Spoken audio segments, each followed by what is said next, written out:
What is your special message? Truth, peace, and love, and music, you know, and liberty.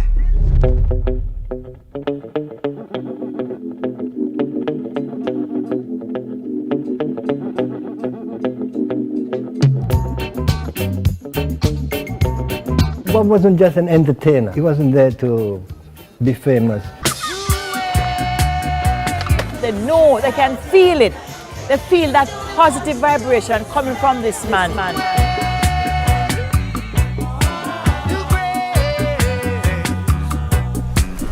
there's a whole gathering, and there's a whole spirit, and there's a whole energy. It's like a birth for us, you know, it signifies a connection, our legacy. He knew what his purpose was, and knowing that is a responsibility, and he definitely carried his responsibility as far as he could. It's the universality, it's the honesty, it's the integrity, it's the decency, it's the humanity. You can't put on a Bob Marley song and not feel the energy in the room shift. Well, he was a real leader, a real folk leader in the real sense. Bob spoke for the less privileged.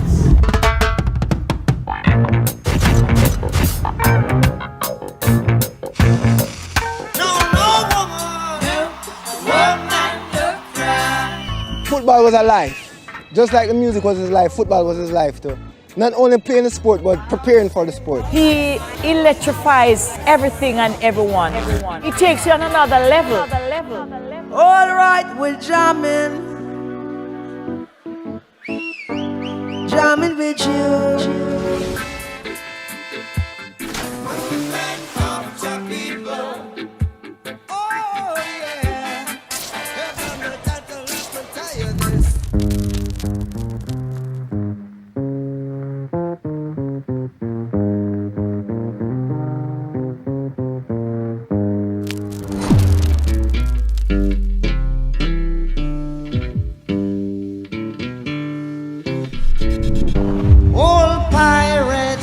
They rabbi sold I to the merchant ships.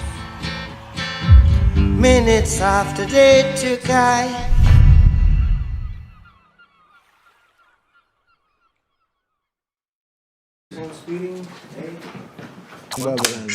What was the experience? Tell me everything.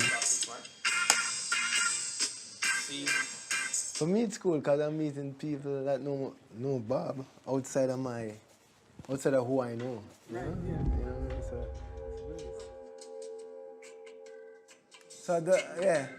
You know what I mean? I hate this now. Yes, my friend. Yeah, but that's a different version. Yeah. Well, there's a mystic vibe, man. Yeah, the mystic vibe, man. Have something about it. Subtitles. You need some subtitles, because this is real. Yes. We're on the Cape. What is your music trying to tell us? It's the feel. What are you trying to express? So we better get up, stand up for your rights. What are you preaching about on that stage? Well, we're preaching about one love, one heart, one destiny, one aim, one destiny, you know, is that what I preach about. My life is only important if me can help plenty people. If my life is just me, my own security, then me don't want it. My life is for people.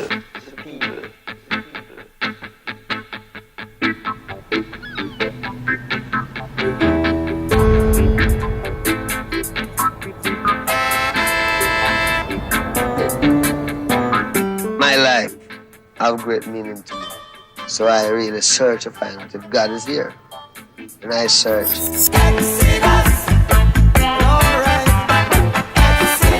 If you think he's for this or that, you're reading it wrong. He was for what is right. I think it's important to know how disciplined he was, how important it was for him to get the message out. Well, I've been a Rasta from ever since. It's not an easy thing to explain in an educated standard way. Still you have people who can do it. The music that Bob wrote, it was not fictitious. It was truth. Words coming from Bob's heart. And not only from his heart, but he lived it.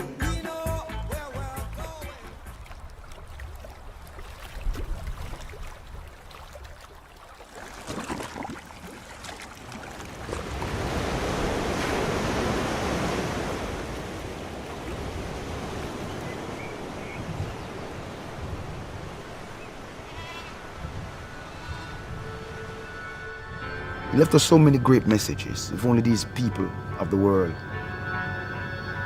could get back in tune like the way they once were in tune.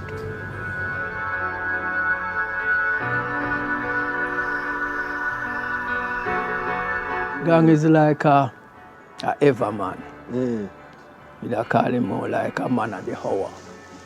Freedom is freedom, man. You don't have to bow. You do whatever you like. That means he's your own man. That's the first time you own yourself. Bob come from the country. So a country, you have to do things like chores and all that. And farming is the hardest thing. I try farm now. So I think it kind of teaches you to wait. You have to have that patience. Bob is a fisherman.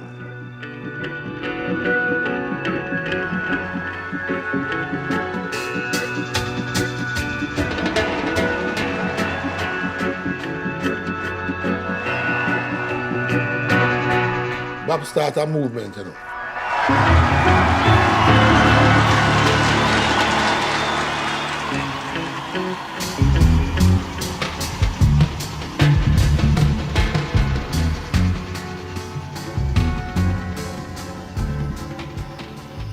Back in them days, you kind of started out with redoing foreign classics. The American influence music come past through down there, you know. And then everybody was kind of like, Darling, I Love You and all these kind of songs was being sung. Cha-na-na, cha-na-na-na-na, cha-na-na, cha-na-na-na. You know that music? Right. Used to play that plenty.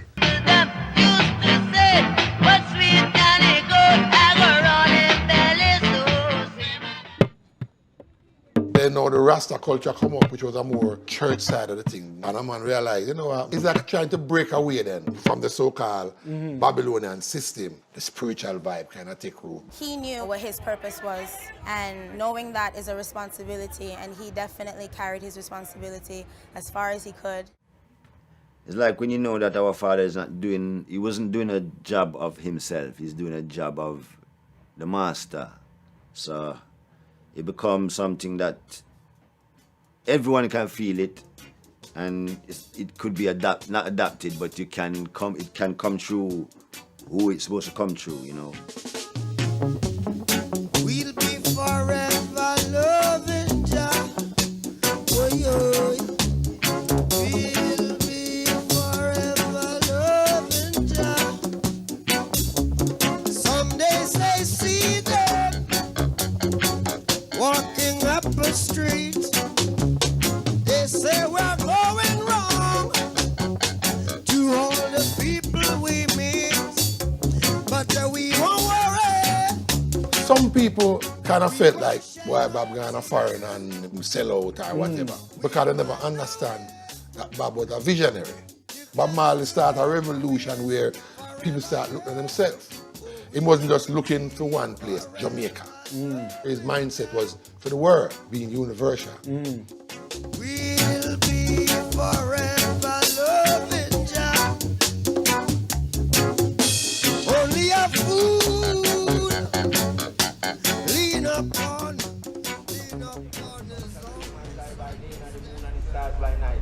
Jah shall preserve I from all evil, he shall preserve I soul.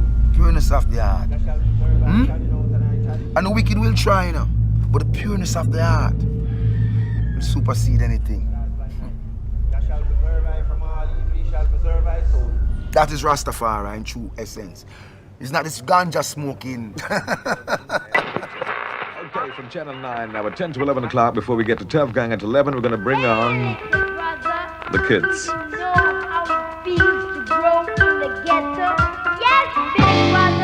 International Year of the Child, the Melody Makers from Tough Gang, Children of Marley.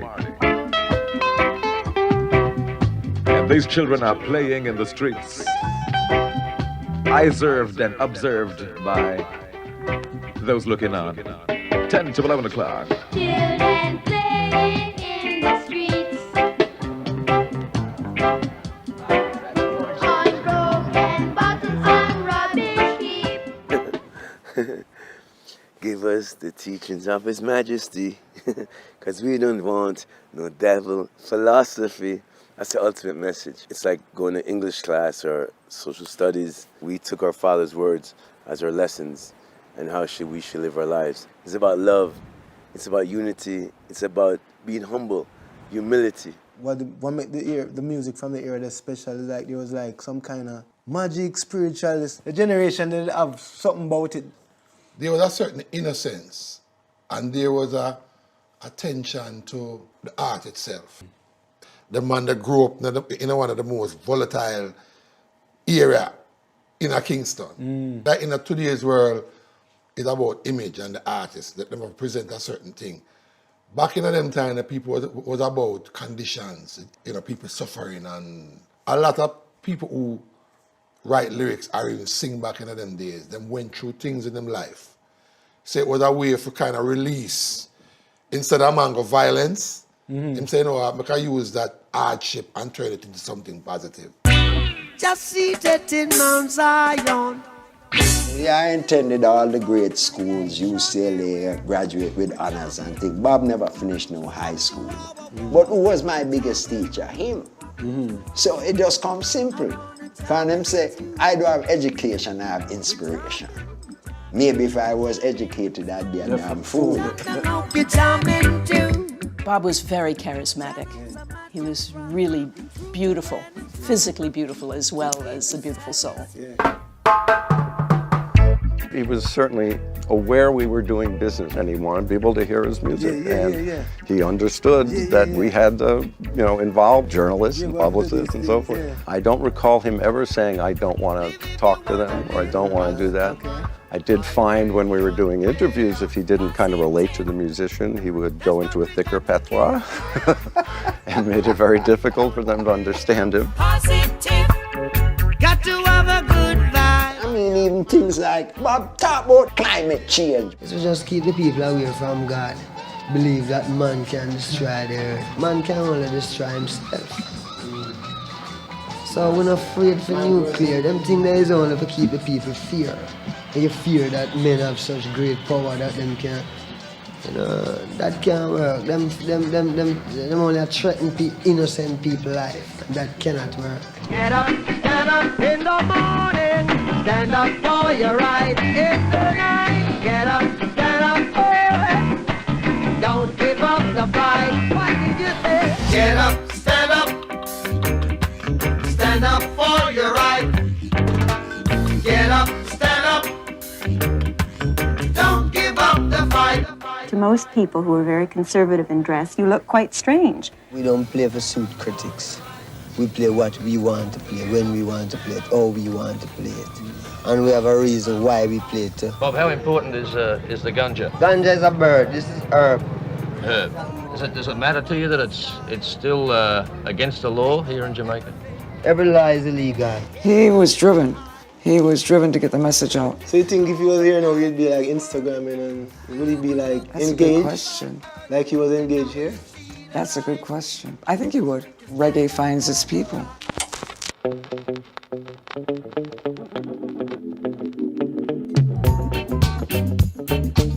Him always kind, loving brethren, We never see him man a man fight it or nothing. So Bob was a man where Bob was a selfless individual and help a group of people. Him did have that love for everyone. Every man who writes a song, I think we all have to go to the same source. I have to mention the work. He was very dedicated to what he was doing. He was always the first one on the tour bus. He'd sit there and some Junior Marvin come up late and he'd be screwing his face at him. He'd be the first one at rehearsals. He was just on point. We're not saying that within a certain society, if you can't back up what you're doing, you must disturb it. So when people say, oh, well, if you smoke ganja, then you don't get anything done, that's nonsense. You use it to focus. He was one of the most focused people I ever met. Very disciplined. And it was about the music and the message of the music. Reggae music is a people music. Reggae music is news. It's news about your own self, your own history. Things that you wouldn't teach in a school. When we went on tour for the first time with Bob, we started in like 500 seaters. It was just escalating. It was amazing to see how Bob was just loved by the people and how people gravitated to his music. And he said in one of his songs that music is going to teach them a lesson. Hear the children crying, hear the children crying, saying let's get together and feel alright.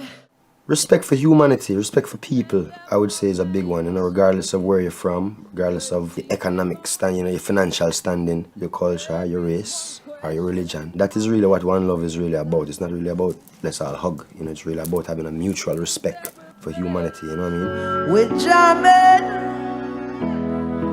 and I hope ain't no rules, ain't no vow, we can do it anyhow. I and I will see you through, 'cause every day we pay the price, live and sacrifice, jamming till the jam is through. Ooh yeah, The message is in the music. There's so much placed in front of us to distract us from our true self, to distract us from that unity, from that oneness, from our spirituality. So it's definitely important that we keep that fire we burning. beg nor we won't bow, neither can be bought nor sold. We all defend the right, the children must unite. Life is worth much more than gold. Ooh yeah, we're jamming. To think the jamming was a... First of all, the message is love, basically trying to tell the people in the world that love is the only thing that will save you. Earth was made for everyone, so why should anyone suffer? So we say get up and stand up for your rights. And unite. How I know my grandfather the best is really from the perspective of my grandmother. My grandfather was a very serious man, but he was serious because there was so much trouble in the world. He wasn't serious out of trying to be. It was always meditative, reflective. There was always joy in his eyes. I wanna love you, I wanna love and treat you right. I wanna love you every day and every night. We'll be together. There's this one interview he did that's always resonated. It resonated with me when I first heard it when I was like 13, 14 years old. And I think he's on the sidewalk, and they're asking him, what's success to you? Have you made, say, millions of dollars? And he's like, Position make you rich? I don't have that type of richness. my richness is life, forever.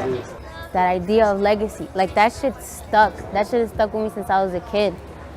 Members of the press, parents and students, good afternoon. Today Easter is in the making in Trenchtown, Wilton Garden. The opening of a first-class homework center.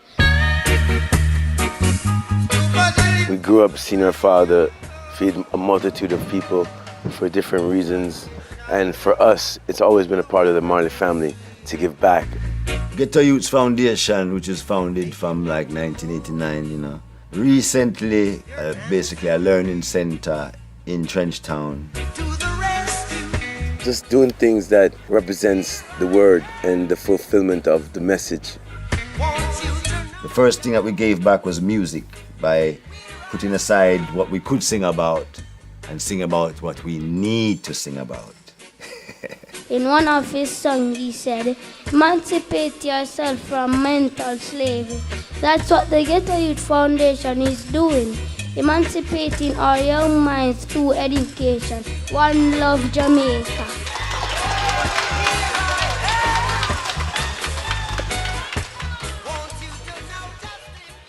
Each of my grandfather's birthdays, it's like a birth for us, it signifies our life, it signifies, our connection, our legacy, our tree, our roots. It's a whole gathering and it's a whole spirit and it's a whole energy. We just really tune into that and, we feel his presence,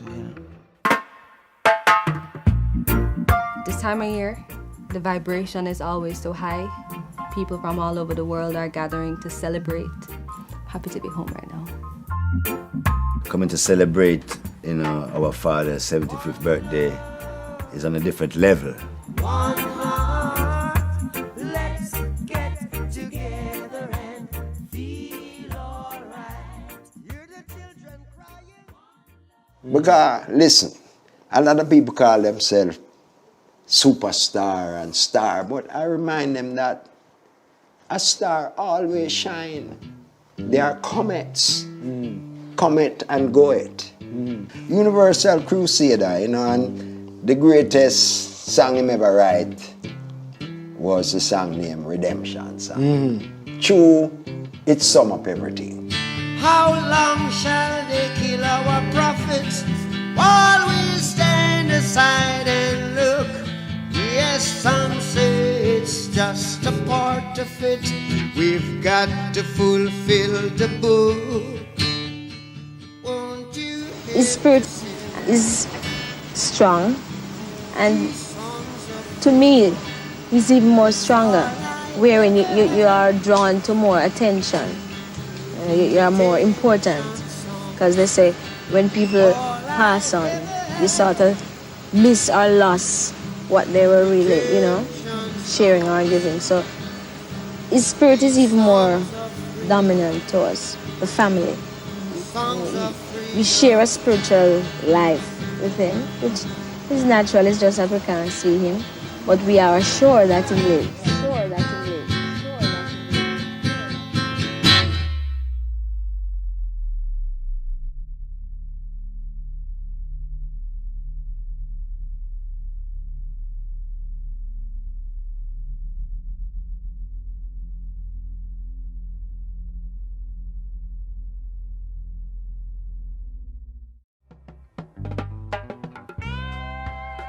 I want to see women rise, and I want to see women strong. When will women be seen as equal? Women have been fighting back and telling men no for the beginning of time. We need to, as feminists, totally just mash up the system.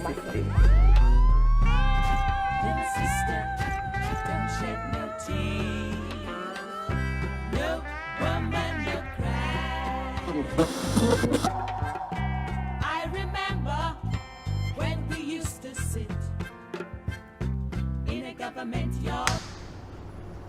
You treat me just like you treated the ground.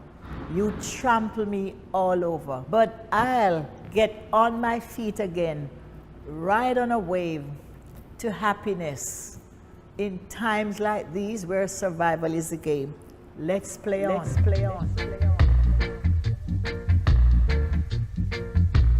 Burn all the hurting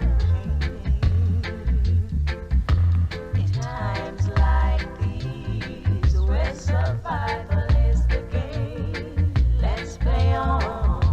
My hand was made strong by the hands of the Almighty. We're forward in this generation, triumphantly. Darkness has covered my light and has changed. With Bob Marley, I had no vision when I met him at Studio One that I would have ended up working with Bob. Because when I met Bob, he was so serious. Everything that they did and what they sang were just the voice of the people.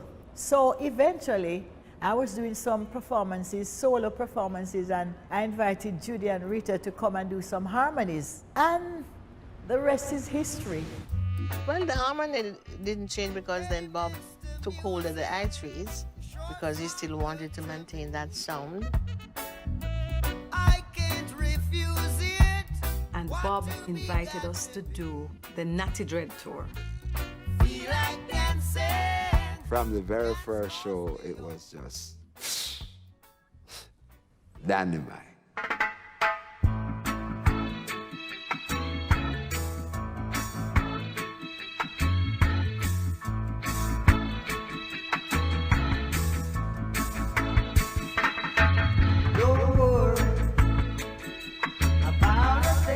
I definitely heard Bob Marley's voice in the house, probably more than my own dad. One, take two. But I remember growing up and on Sunday mornings for a lot of African Caribbean households, that is time to clean, just singing along to his words, Three Little Birds. It was just a really good pick-me-up on what sometimes felt like really hard times.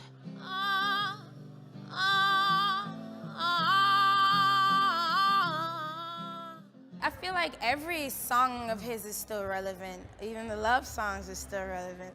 No woman, no cry.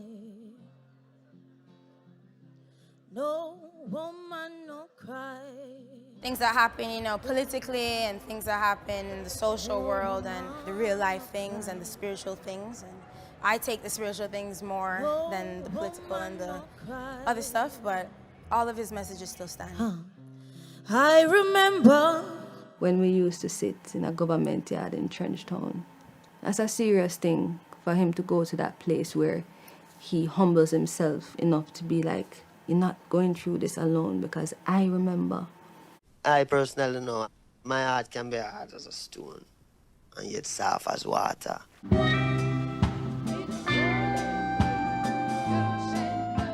In the song No Woman No Cry, you know, it's a painful song, but it's also a song that is supposed to comfort women.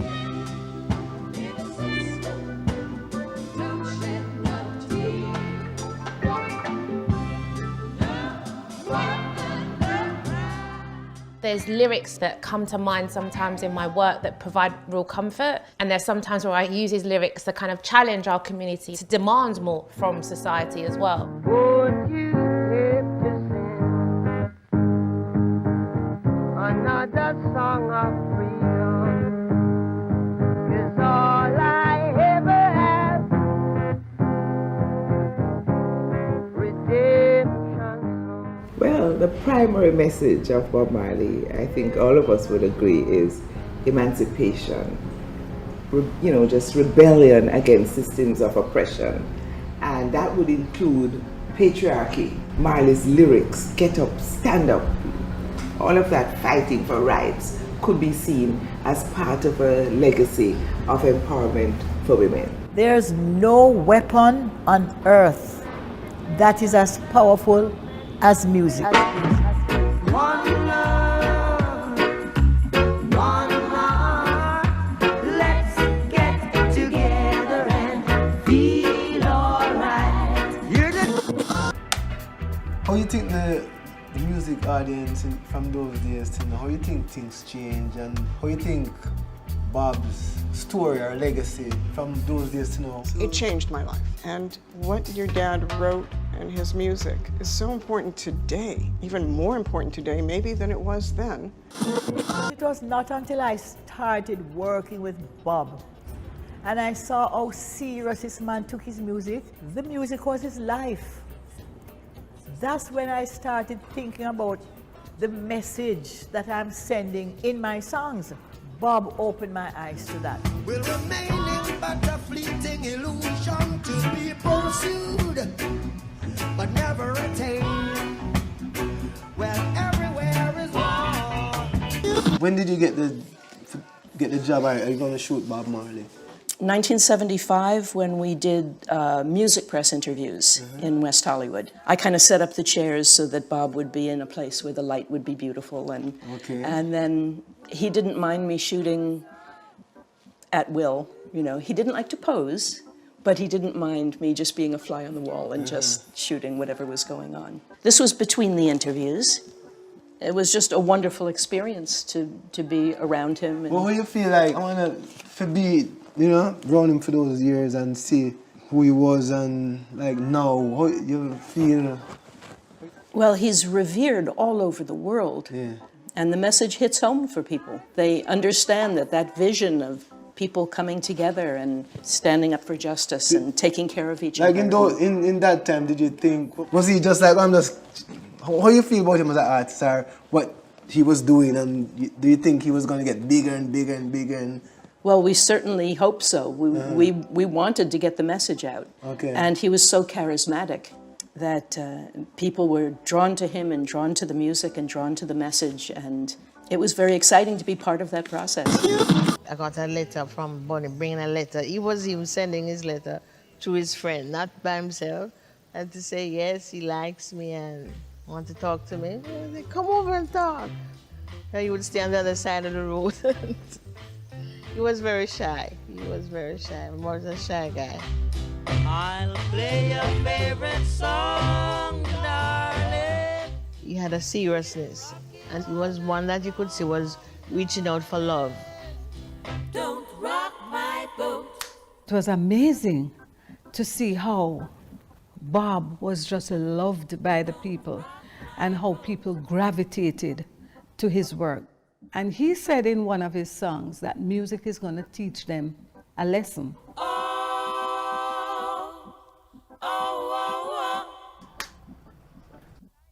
I do remember having the lyrics to Buffalo Soldier in my head when I was younger and thinking, my goodness, this is African American history. This is actually African American history in these lyrics. We grew up in a loving family and with a lot of respect because our father, stern man, and Mama Rita always kept us in line, you know, because we have different mothers, you know, but it doesn't matter. We consider Mama Rita the matriarch of the family. I became his guardian angel. I realized that he wasn't just a man or a husband for her.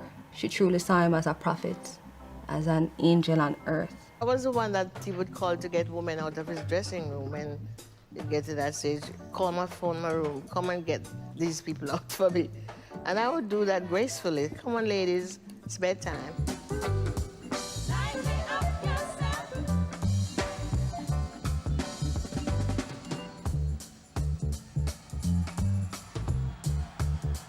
I decided I wanted to express myself and the kind of songs that I wanted to sing, because when I look at slavery and I see the degradation and I see the pain that my mothers and my foremothers suffer, the Black Woman album came forth out of all of that experience. Black woman, ooh, black woman, like me you've struggled long.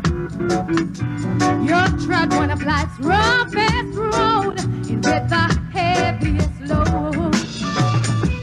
To be someone to belong, but you're nearing a mile and a half furlong. Don't give up now, just pray for strength now, for you I'll dedicate my song. La da da da da da da da da da. So representation is critical because it gives you confidence, right? Some people are born with that inner feeling that they can be the first, that they can be the one to break down the barriers, that they have that kind of wherewithal. Not everyone does, right? And so for all of the rest of us who need to have that positive motivating force coming from outside, we need that representation.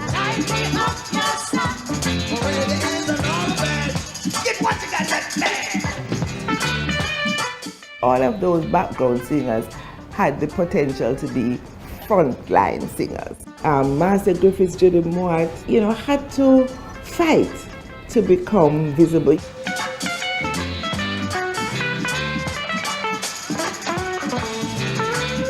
It was an important moment for other women to see that, yes, these women are on the world stage, we can do it too. When you release a song, it will go sometimes where you will never be able to go. It goes ahead of you. I feel your reflection,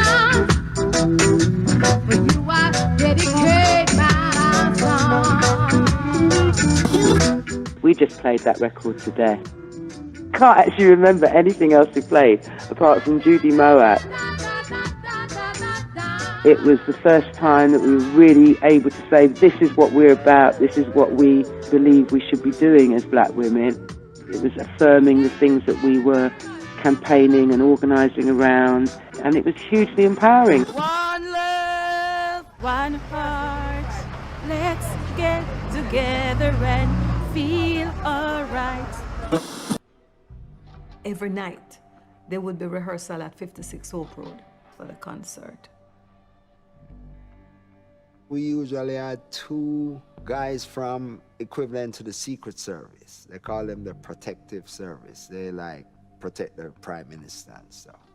And they used to come every night, but they never came that night. While I was in the car now getting ready to come out, I see some men going up the steps. The gunman approached from the side here and kind of pushed his gun through here.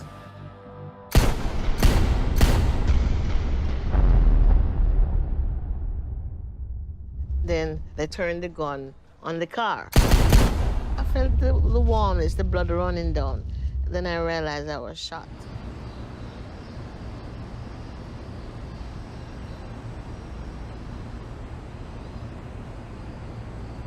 I remember growing up and seeing so many injustices in my community, but what probably activated me the most was when my friend Charlotte was stabbed and murdered at a house party when I was 15.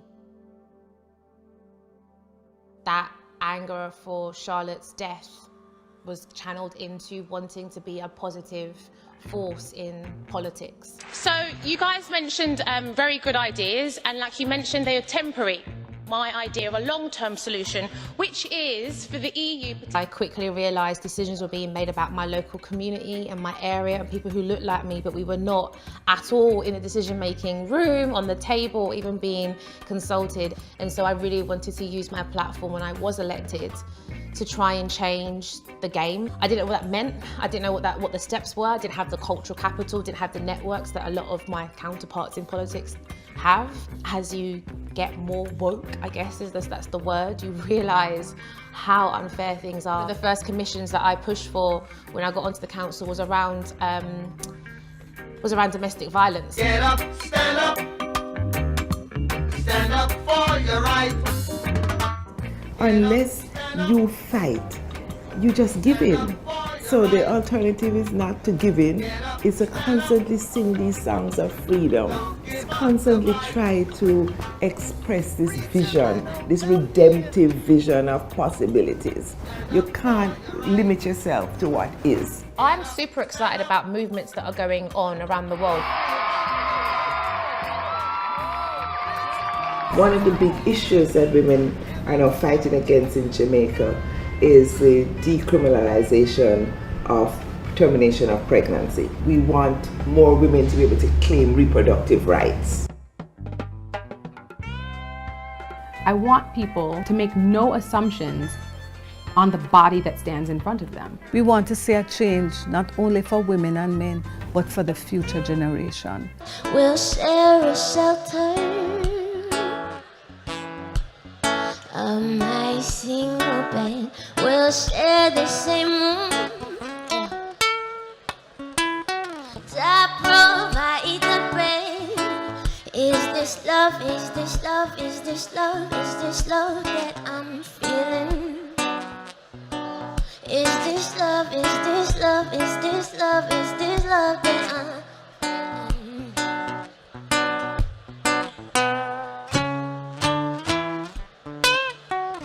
Bob was like a stranger throwing a rope. Like a rope in that hole, being like, nah, you can come out. You can't put on a Bob Marley song and not feel that it's like it's this happiness frequency that just comes and it hits you, and nobody's gonna tell you different, because it's like, it can make a fucking plant dance. We have to join with other women and create a kind of network of sisterhood that allows all women to feel that they can stand up to the forces of patriarchy. It's about the ideology. What are you bringing as a woman to this discourse? So dry your tears, I say. Everything's gonna be alright. Everything's gonna be alright. Everything's gonna be alright. Everything's gonna be alright. Everything's gonna be alright. Everything's gonna be alright. Everything's gonna be alright. Everything's gonna be alright. Good woman, no cry. So that's where we're going, Desi. That's where the Rastas are. That's where we're gonna act. You see where those lights are way up there? We're Rastafari. And peace and love in this house, you know. Well, right now, I would like to welcome you to the show as we bring to you what we call the Rastaman vibration. Greetings in the name of His Majesty Emperor Haile Selassie, Jah Rastafari, ever living, ever faithful, ever sure, Selassie the first. Yeah. Yeah. Rastafari. Probably what you call Kabiwa didimis, Kabiwa eskabi kadamawi elisilas, Nigos nagas, Gimoya gimawe, Moembesa sinibigada ayuda, Edani alamu, abatachana dimitnor, Basani. Give thanks abatachana, Joe!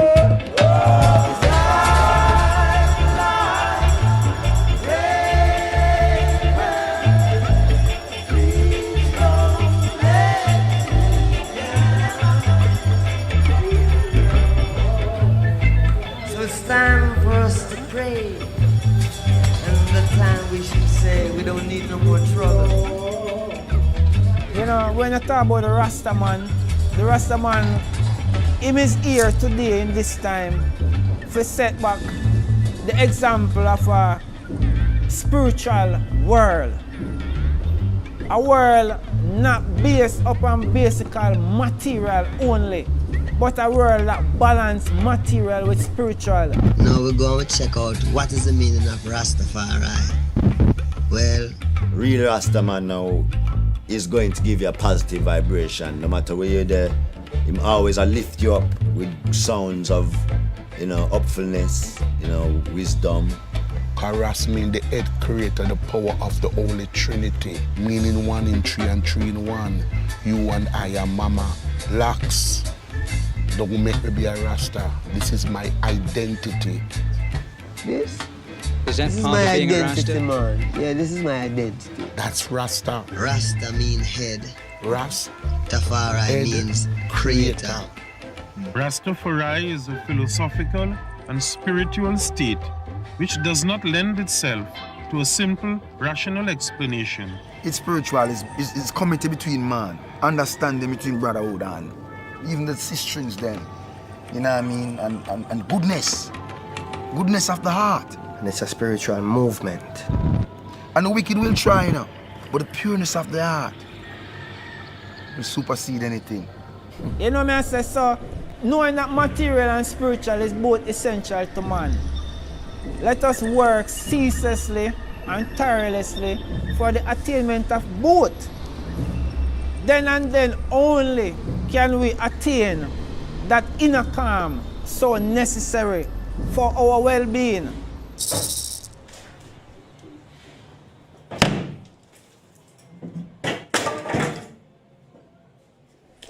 That's the reality of what we do here. We say merge the earth, merge the energies, because that's what we believe in, merging with the earth and the energies of the earth. Each human is a representation of the Most High. So we see the godliness and the goddessness in each man and woman, you know what I mean? As Rasta, we love upliftment, we love progression, so in any way we value it. So it's just a mystic, yeah. There's a natural mystic flowing through the air.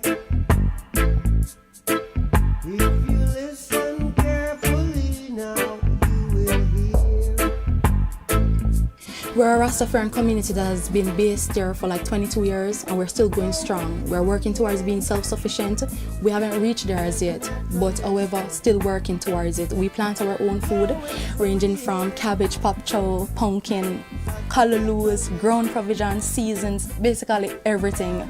The real issue is the farming, because the farming is the most essential part. We can't leave out the farming no time. We know we're just trying to develop ourselves, develop our society. We here now, Rasta have already been scrutinized and disrespected for using the herb or using this natural herb, you understand me? Back in the days, now before even I born, ones them couldn't do them thing there.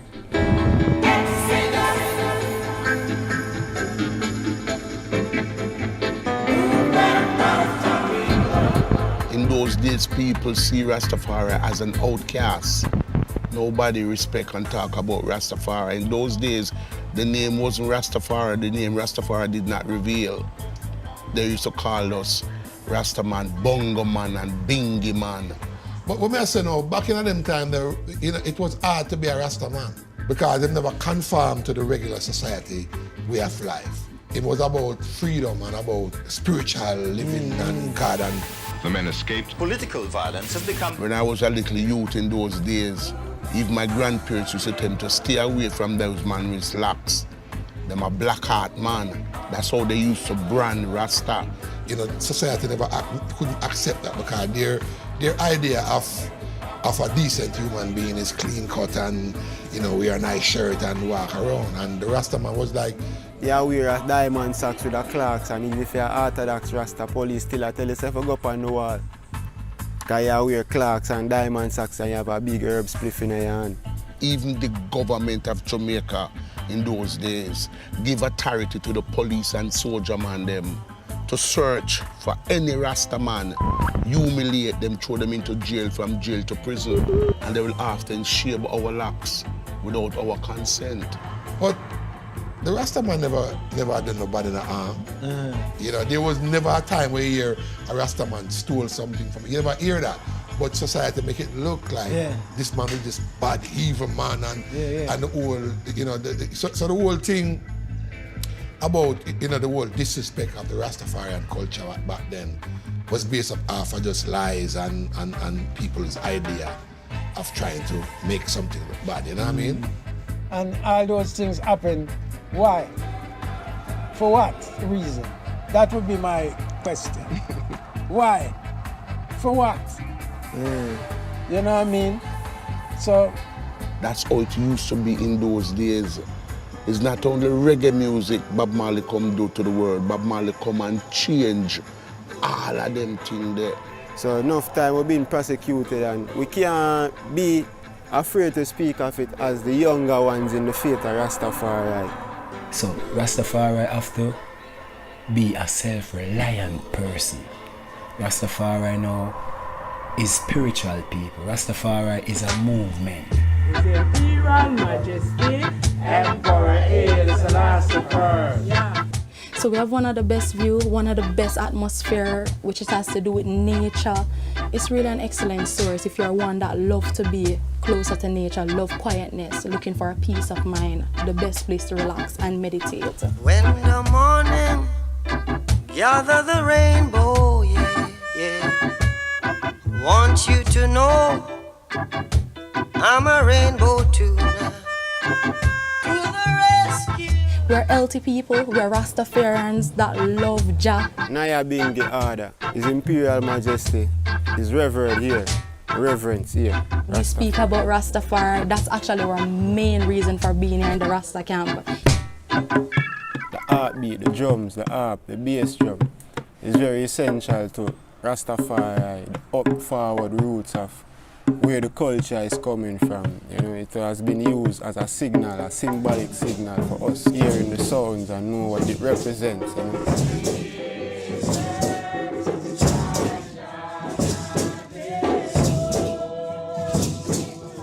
That's actually what we call Nyabingi. There's 3 groups in Jamaica and a whole, of Rastafarians group. So it's Nyabingi, Baba Shanti, and 12 tribes. Even though we have similarities, but we also have differences. But that what you're seeing in there is actually the churchical sound of Rastafari.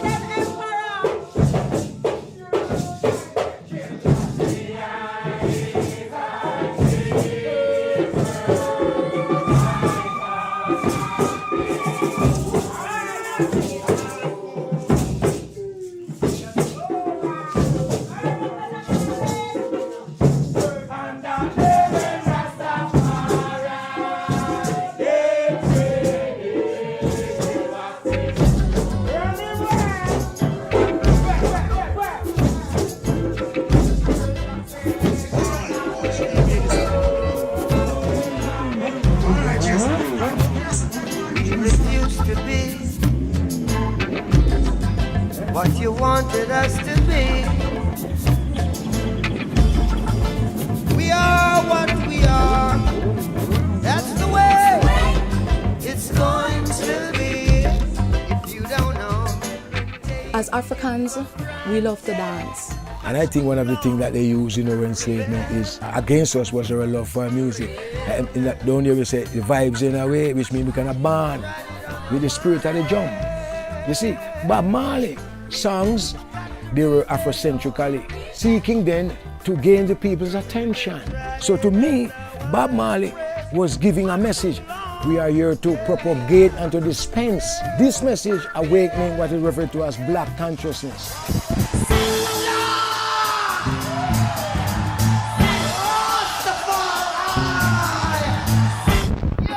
So he's the one that was using us. We were instruments, and we acknowledge him in everything that we did, knowing that we could not have done it. Each year, each day, each time, you always hear something that resonates with you today, you know? So this music is embedded in the pores and the genes and the spirit. You know, the spirit of Jah moves through the music the way it moves through all of life. And if he can use us to write those songs, to bring a difference in people's life, bring changes. Reggae is a music that fight for the oppressed people anywhere upon the earth. It defends the oppressed people to show them freedom.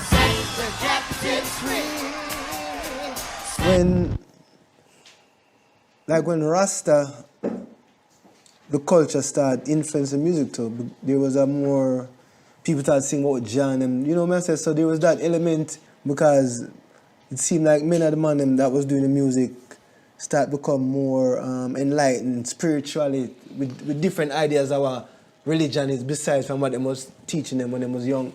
So after going on and come to Kingston, meet some more people. Them people is Rasta. You talk to them and find out it's the same thing I have inside.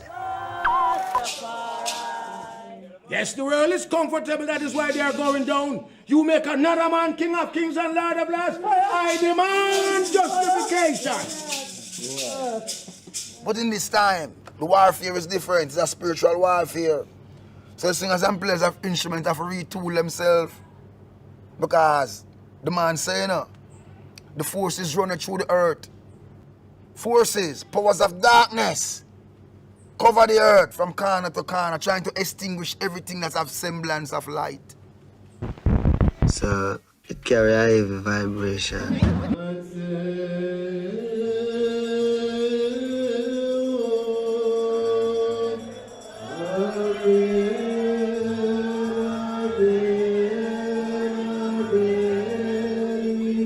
You find that our people are vibrant people, not that we always agree upon everything, because there's a parable that says from teeth and tongue will meet. So that meaning at times you must have disagreement. School of Vision at this time is seeking to sensitize the people at large, things that people need to look at. Yes, in terms of our evangelism, this is a very important matter.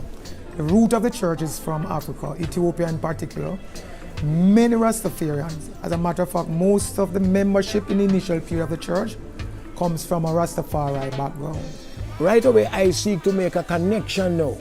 But there was a conflict then, and it persists even now to a lower degree, that the concept of Rastafari, in terms of adoring the former emperor of Ethiopia, His Imperial Majesty, as God, is a irreconcilable contradiction with the teaching of the church, who says that Jesus Christ is our Lord. And not only that, what makes it even more so contradictory is that the former emperor himself was a member of the church and got his name, Haile Selassie, as a baptismal name from the church. His Majesty came to Jamaica the 6th of April. That was His Majesty's first visit to Jamaica. The air was charged with excitement.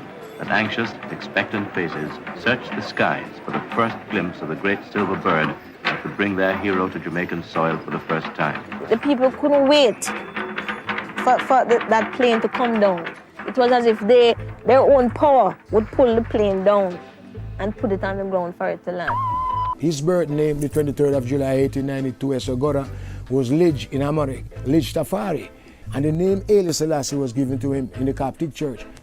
So we have to make the distinction and make the world know. Rastafari and Ethiopian Christianity share the same thing.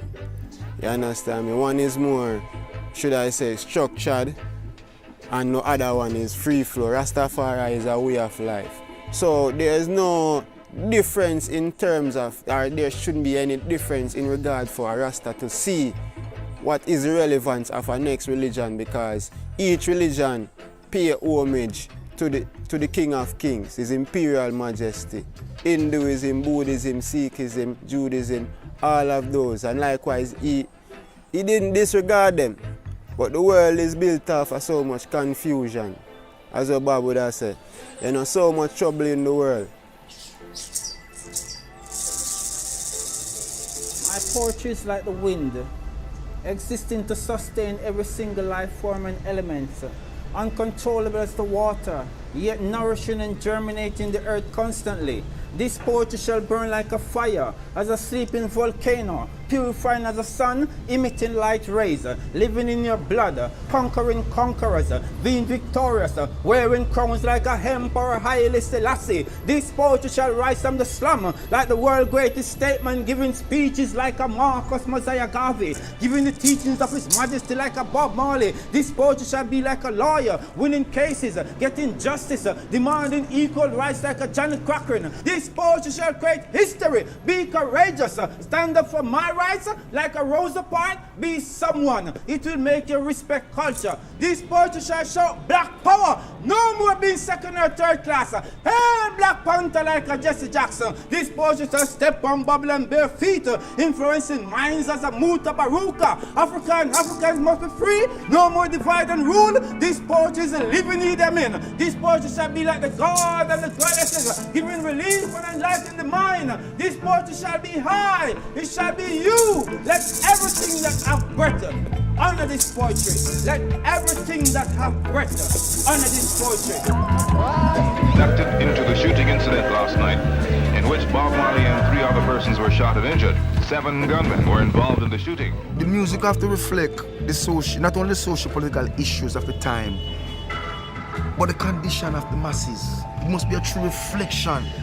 Our music has always been a driving force in the world. And if it ceases to become that, it will cease to become reggae music. This is the music of the people, by the people, and from the people. Because I come from a place where most people don't have that something there. Bob Marley came and showed them That incidents like the shooting of Bob Marley is part of a plot to destabilize Jamaica. We're the survivors. Yes, the black survivors. We're the survivors. This is no longer a dream. It's a vision. So Bob Marley vision becomes reality. And Bob Marley vision manifests, take unto itself words and live amongst all of us. So as long as this world prolong, Jack, Bob Marley is life, because Bob Marley just passed.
boop, boop, boop, boop, boop, boop. But the real arts beat style is boop, boop, boop, boop. The bass jump in between. Boom. Boop, boop, boom. You know? Yeah. Vibration is something where you feel. It is vibration when it comes to the music. The vibration, you hear it, and then it creates within you your own emotions. Everything is formulated from your inner self, you know. The heartbeat is the first vibration, the first musical instrument you're introduced to yourself. Boom, boom, boom. You see it? It keeps you alive before you even knowing it, being aware what it does. You just know that it's there. And say, wow, something is beating. You're used to that biological drum. that we hear the mother heartbeat and their heartbeat. Double heartbeat. Can you believe that? That's a symphony. My first love was my mother and then football. It's an expression, you know? It's an expression. Playing football is an expression of yourself. How you move, what you do with the ball, how you play the game. I feel like music and football, the music go with the football, the rhythm of the game and the rhythm of music.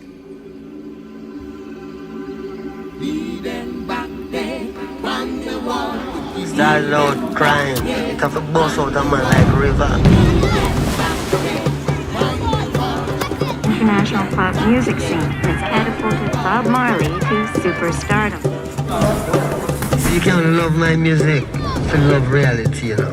I said many shall be called, but only few chosen. The only law, which is law, is the law of life. And only the fittest of the fittest shall survive. I wanna jam it with you. Start a movement, you know. Hope you like jamming too. It was a lifestyle. Football every day. Football and music. I will see you through. He's a soldier, it's like he was on a mission. Jam it till the jam is The rhythm of the game and the rhythm of music. Holy Mount Zion, Holy Mount Zion, just seated in Mount Zion, it rules all creation.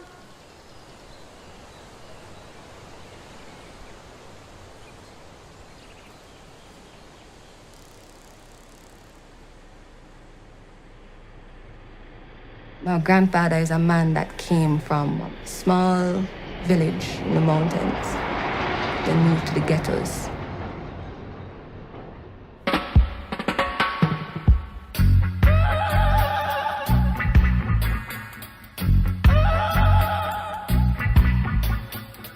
We were an abandoned community. It was a marker around Trenchon, a red marker, a forbidden community. So for a long time, things were kind of lean. Well, yes, thing was kind of lean as can. It leaves to what is your expectation and how do you know. To me, it was lean, but I could understand it because coming from a country where you learn to do things like you don't learn to depend on family and all of that, you know. You go out and you plant your own corn and you watch corn grow. When corn grow, you pick your own corn, you know what I mean? Yeah. All of them fruits on the tree, you can get them, you know? So it's a little different though in town. Yeah. You know, you gotta do different things to eat, eh? Well, when I was growing up as a kid, it was in the streets. And we used to play games in the streets. We grew up on the cowboy and Indian forest. Never felt better. And then after that, we grew up on the Italian spaghetti movie. The man, them take on those characters. Yeah, man take on James Bond, man take on the Flint. But it's the James Bond, that man, you know, he move cool. You see like how the James Bond, yeah, man, slick. And when a man take all Dillinger now, you know, say, he's a rough man, Capone. And a man say Capone, you know, say, oh, I know something to mess with. You see name? Name is very important, you know, so you have one character. You know what is a gang? That thing when you eat your boom. It have to be a tough instrument to take some hard licks. So that's why I'm not telling about Bob now, what him say it was rough gang. From rough gang to tough gang. Yes, that was Bob.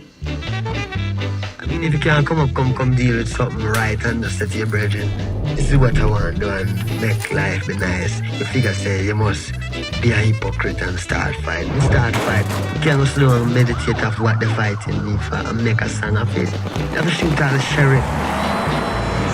Rebel.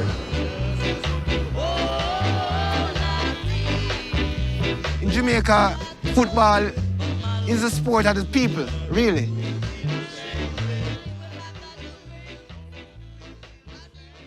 That town where you live, Trenchtown, is called Boys Town. They had like one of the most notorious teams. That neighborhood, like a very good team. but very like, don't mess with that team, you know? So you grew up around footballers. So you learn to tough, you drop one, you get up back and brush off and go again. Your foot kick quick if you don't know where you do, so you have to be skillful to stand on your feet. And lick you hard. So really, that's why I get him name Rough, Tough Gang. But this was Rough Gang. Kind of rough, him play rough.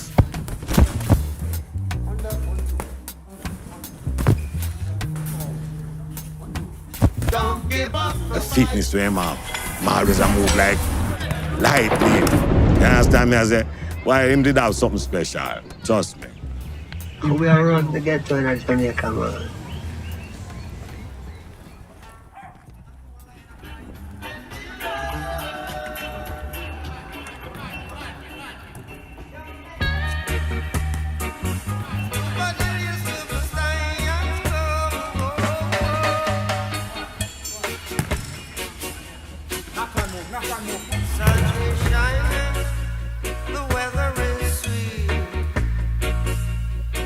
When it comes down to football, it's like your family almost comes second. And you don't really understand why. There's something about the revolving of the ball. There's something about the camaraderie that this game creates for you. A safe space outside of your home space, outside of your workspace. Like particles bouncing, hitting each other. As they hit each other, something is created right there. You may not see it and you may see it, you know. So we're playing with forces that we don't really understand. So this music is embedded in the pores and the genes and the spirit. Everyone can feel it. See beyond the lights and see the nature and see what is real and what we're here for. How something can be so simple, be so great. I escaped from everything else, you know?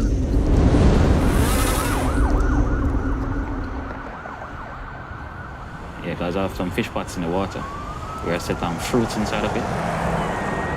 The scent gets very strong and it attracts the fish. They will try to get inside of the pot, which is a trap. So once they enter the funnel, they don't have any knowledge of going back through the funnel because they look down, they don't look up. So they'll be swimming around and they get trapped inside of it.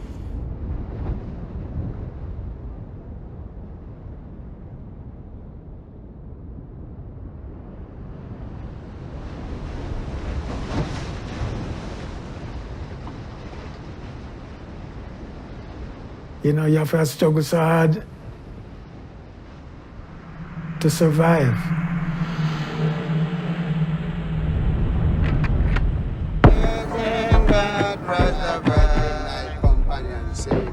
I will now say love me because of the house of the living I Jah Rastafari.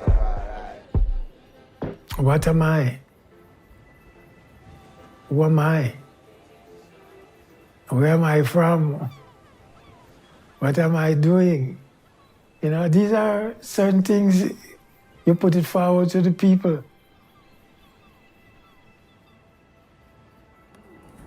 There's so much placed in front of us to distract us from our true self, to distract us from that unity, from that oneness, from our spirituality. So it's definitely important that we keep that fire burning. You know, it's important that that fire don't out.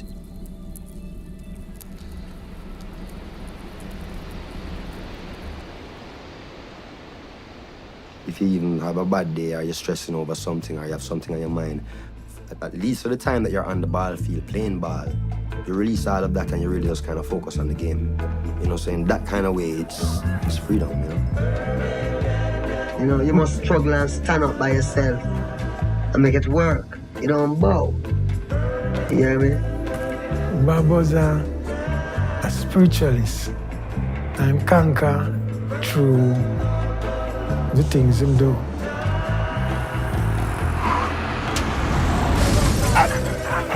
Him conquer through that. You have to be mind strong.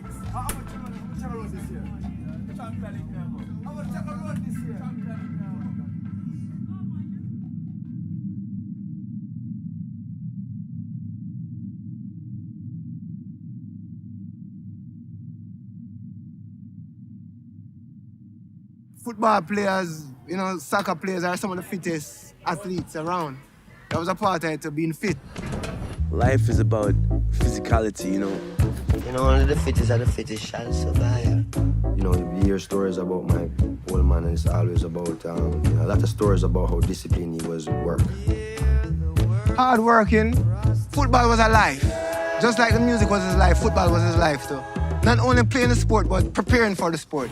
Going running on the beach. That was a regular routine. Build up your leg strength, your back strength, abdominal strength. Everything what a good footballer need. He trained that way. He trained like a footballer. Quick shooter can shoot, a good shooter. So he was a solid, I would say a solid midfielder, Scorer, playmaker, everything, hustling.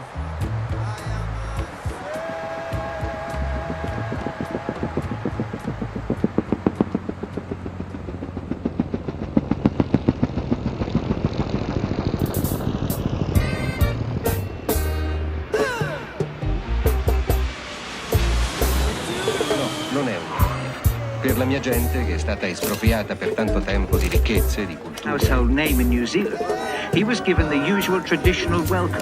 Packing Toronto's Maple Leaf Gardens. It's a sign of reggae's growing acceptance in the international pop music scene. But I was at home with the people. So I didn't need to be fighting no more. So I'm going to England to find out where I'm going. When we were in England, it was studio ball. We got football match together and them kind of thing. And Bobby's a man, he never sit in grandstand yet. We sit in the bleachers with the people. Football big in England. Where we live was a place called Chelsea. You have a Chelsea football team. But we never really cheer for Chelsea anyway. And then across the street about less than half a mile down from where we live on Ouça Street, over the bridge, was Battersea Park. And there was one game that Adrian Booth took a lot of pictures of, is when we played against Island Records staff. The Island Records staff team challenged Bob Marley and his ad hoc people from all over the place. So, Bob is a man, he do everything hard and him not into no losing. And of course, Bob Marley's team walked all over the Island Records team. And beat them up very badly. He always had the ball. The ball was very rarely in the hands of anybody else. And plus we were always very physically fit. Yeah, man. So living in England was quite exciting. A lot of games played in England, pickup games. Really, they try with a band, but with a football team also. So they could play anywhere they go. I tell a story about the money ball. Money ball? Money ball is a ball we play in the hotel. So we juggle it. And right name money ball is if you break anything, you have to pay for it. So everywhere he went, he had to find a game. Somewhere, either he goes to one or he plays one.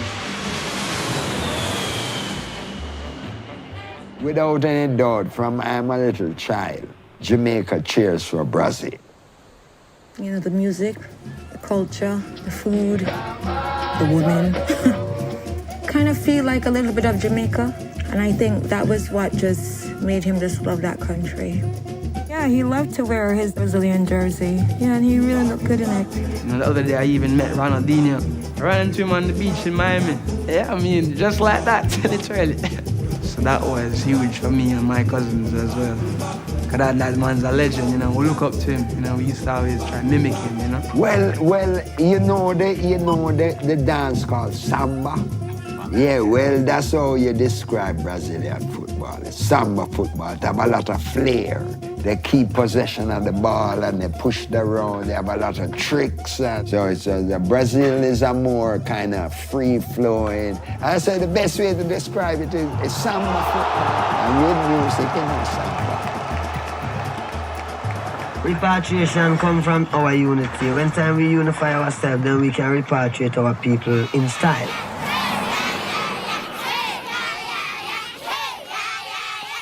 We are from the motherland. We were brought here as slaves.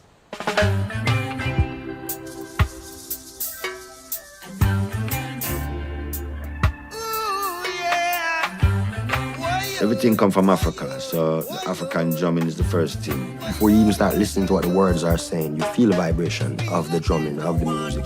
Without the Naya Bingi drum, it's not really reggae, it's something different. The reggae now come with the one drop. That's the heart of it. The one drop is... Sometimes I might be walking and I'm realizing I'm on a rhythm like... My foot is going like this. That's my... My foot is like that. It's a rhythm. It's football is a thing that I don't know. It speaks to me. It's like music. It's like dancing. So there's a rhythm. There's a beat.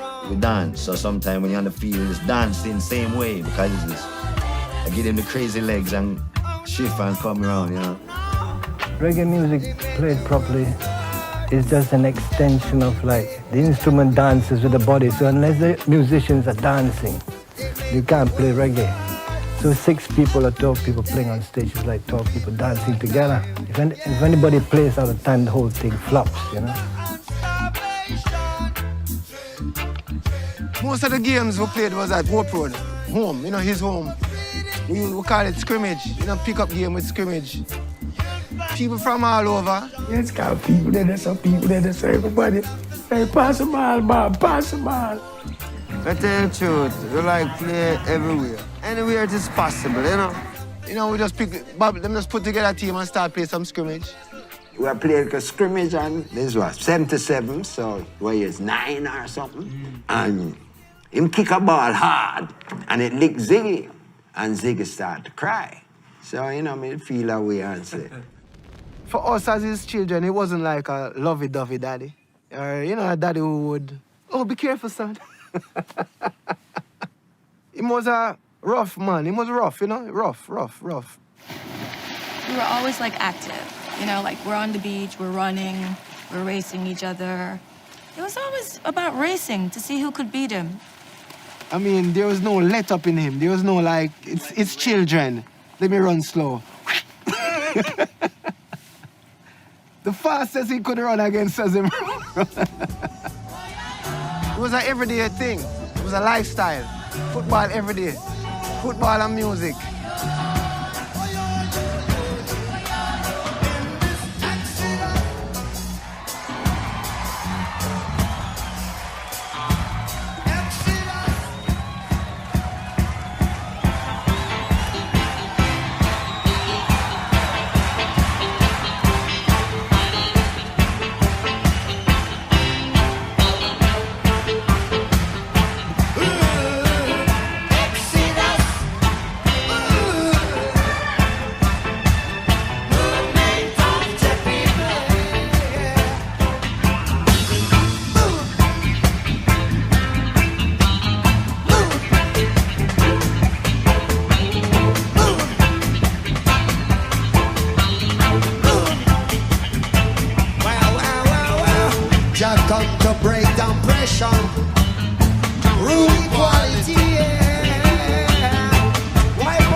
The greatest thing is that life.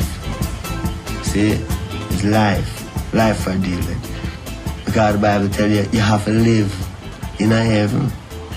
You don't die and go to heaven. You have to live in heaven.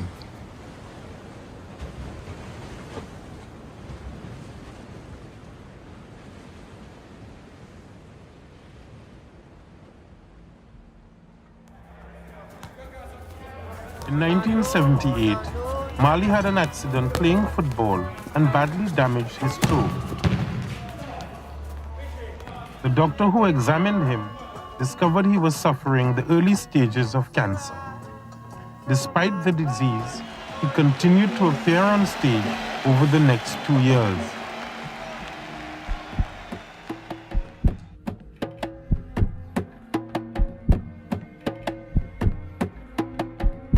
Bob don't need to write any more song. Him don't leave out anything. You know what I mean? Him done everything already. Him work was over. On your way up, take me up. On your way down, don't let me down.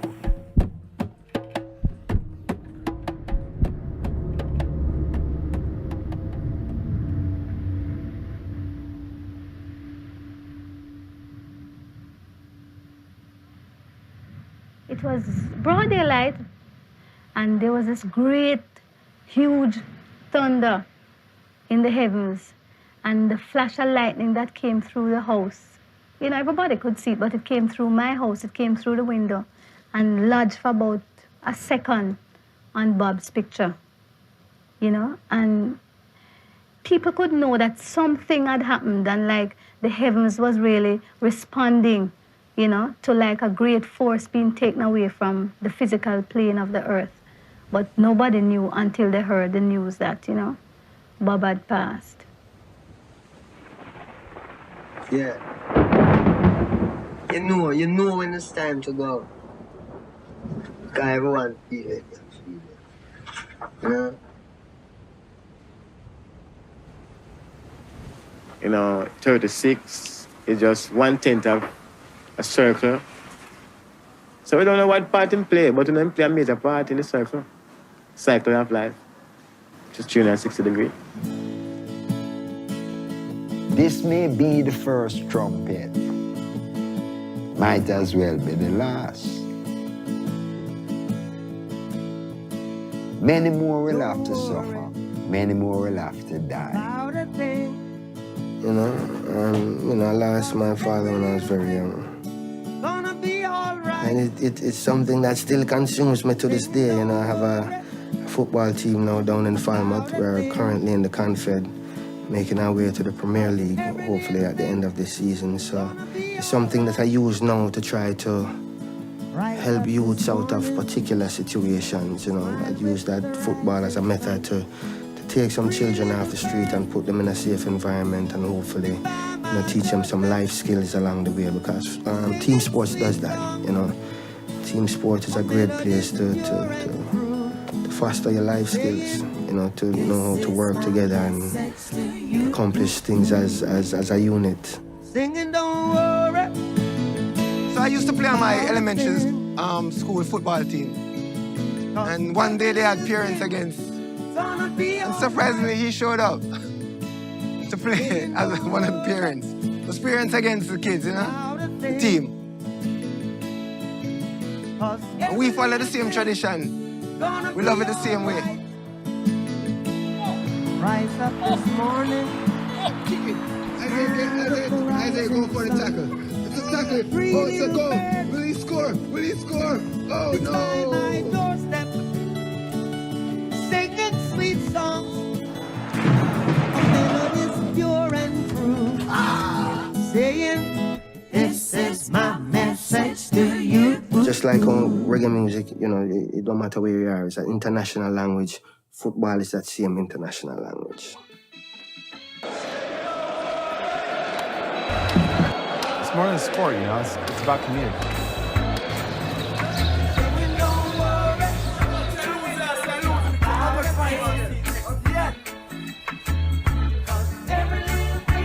That's why I grew up to love football too.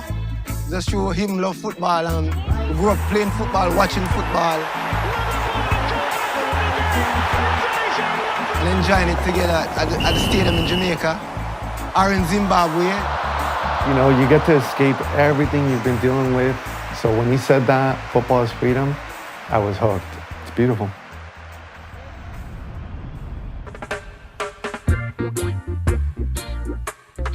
Kingston, the action these days isn't on the island's famous beaches, but on the grassy pitch.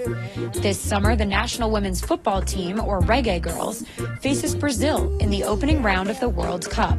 As the first Caribbean team to make the tournament, it hasn't been an easy journey. A decade ago, the team became inactive due to lack of funding. It took the daughter of icon Bob Marley to get the team back on track. They're women who are being told that they cannot play a sport that they love, and that wasn't cool. The women football in Jamaica is developing, and obviously we qualifying for the World Cup just shows that we can just be good as any other country in the world. We're playing football, that's for sure.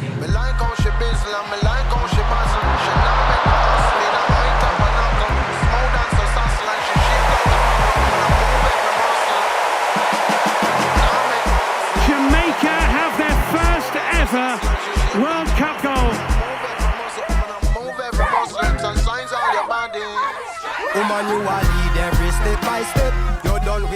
My name is Taji Stevenson. It's my first year playing for the national team.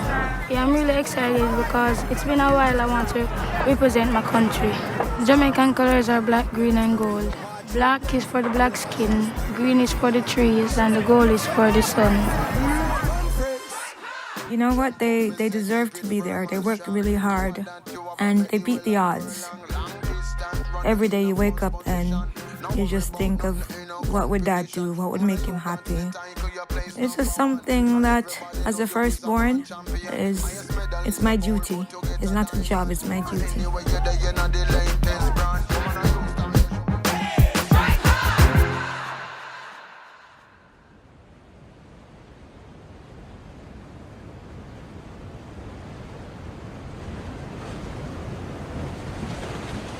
It's like the wind that blows. You know from whence it comes and where it going. So the master of it, of us all, is time. Time is the master of everything. You understand?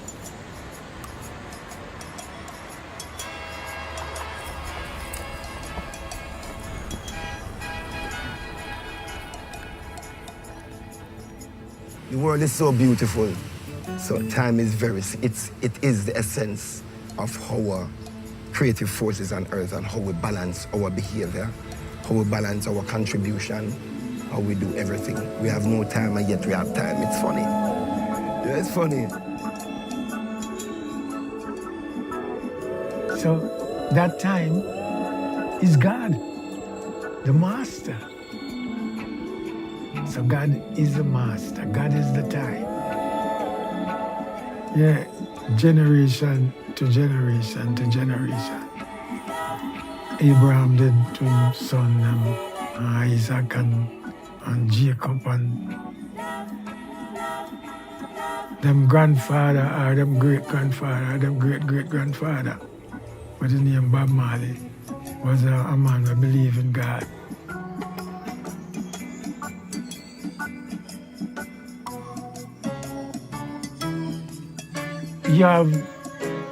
You have the word seed, like we talk a while about. That is a seed of the word. Yes, as a farmer, you put it in the ground and you hope so it go. That is the crop.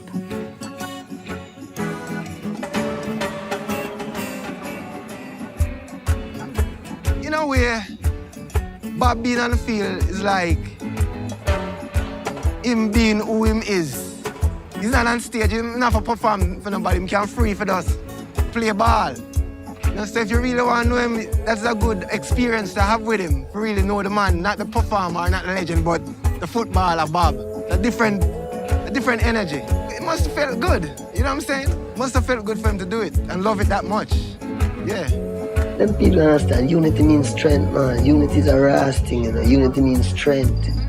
Importance of vibration, it's a part of your liberty. All the particles that shows that you exist in that skin, bone, and flesh. There are vibrations going on right now to keep you talking, smiling, and everything. Life is about vibration, the effect about vibration. You know, cause and effect. So you're a vibrative effect of something greater, a greater vibration. So everything is a vibration. The creative force is vibration. Some call it God, some call it this, some call it that. So right now it's vibration between me and you, communicating what you felt by the story I just told you.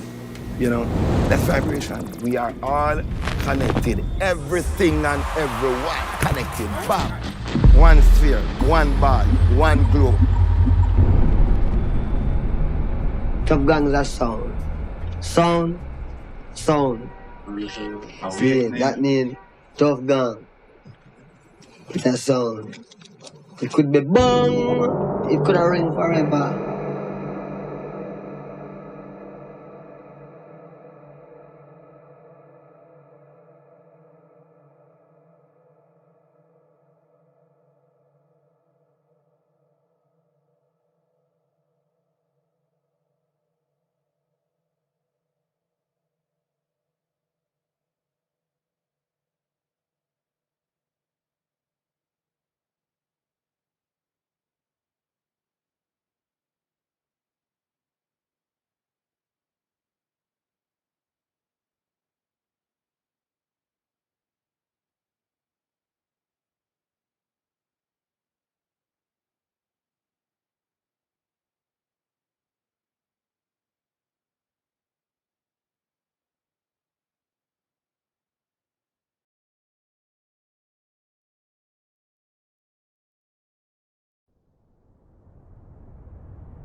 So in the early 70s, I'm sort of running around like a headless chicken, trying to work out what the duality of this black and British existence actually meant. And then in 1975, I saw Bob Marley in the Lyceum. Changed my life forever, ever, ever. Yeah, yeah. Said you're gonna punk, you punk, you punk.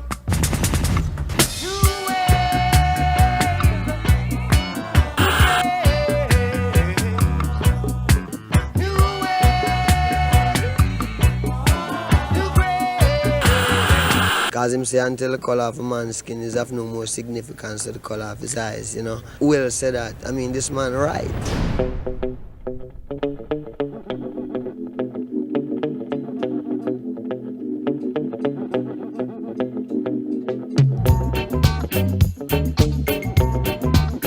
From the youngest of ages, I have memories of listening to Bob with my mum in the kitchen, whatever, like, so his words have always been in me. And I've always taken notice to what he said, so, you know, what's the point sitting there and being quiet?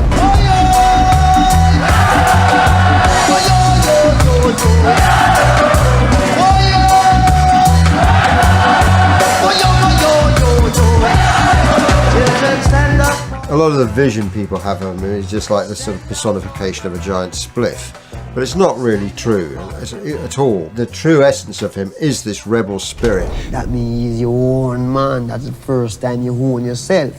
You do what you want to do. Anything people want to say about you, you don't care. They were like real sort of rebels, you know. They were prepared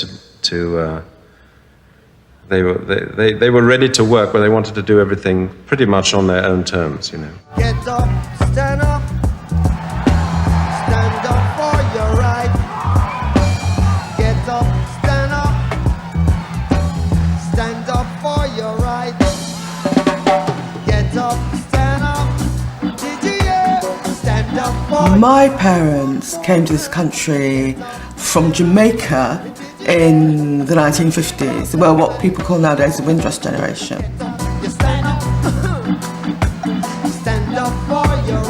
What they brought was flavour. They brought sunshine, they brought style, and they brought music. You know, my parents had been brought over to help rebuild the country after the Second World War. And unfortunately, they weren't treated too well. That's putting it mildly. They were strangers in a strange land. I mean, London was a complete dump. You know, it was still in the aftermath of World War II. You know, there were bomb sites, you know, next to, you know, the National Gallery. And certainly in the 1960s, there were those signs up saying, you know, no blacks, no Irish, no dogs. And what they did to try and assimilate, some of them, was to try and anglicise themselves, which, you know, my mob growing up as first generation British born blacks saw that was never going to work. My parents we're getting screwed. So we had to sort of re-educate ourselves, and that really happened through the music that we were listening to, and that was typified by Bob Marley. He and Peter and Bunny came into the office in London, and the three of them came in, and they were nobodies, but they were like huge stars.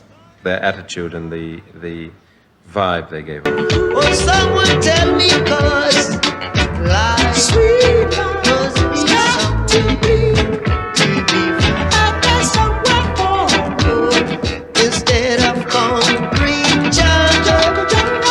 I say where the living is hardest. Your concrete jungle. Chris Blackwell, who's a white Jamaican, when he gave the money to the Wailers to go to Jamaica to make the album, several people at Island Records told him he was crazy, that he'd never see that money again. Because they had a bad reputation. If you've ever seen The Harder They Come, they were sort of like the Jimmy Cliff character in The Harder They Come, you know, trouble. You looking for me? I come to shoot your blood. Rude Boy described the way of life, an attitude of defiance and rebellion against a system in which the odds are stacked against the poor. The amount was £4,000 they gave him to make this record, which is a minute amount now, and it wasn't that much then. And a few months later, I went down to Jamaica, and I rang them up, and, you know, wondering if I was going to hear anything, if there was going to be anything for me to hear. And they came around, picked me up at the hotel, and played me Catch a Fire. And I know enough about recording to know that £4,000 was in that record. You know, they put every penny in it.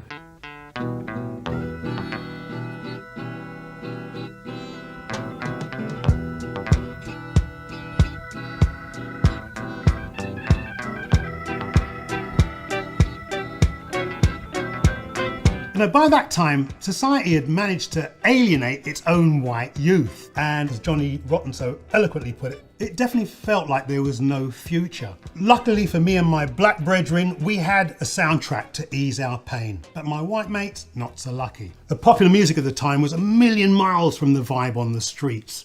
You know, they're singing about shit like Hotel California.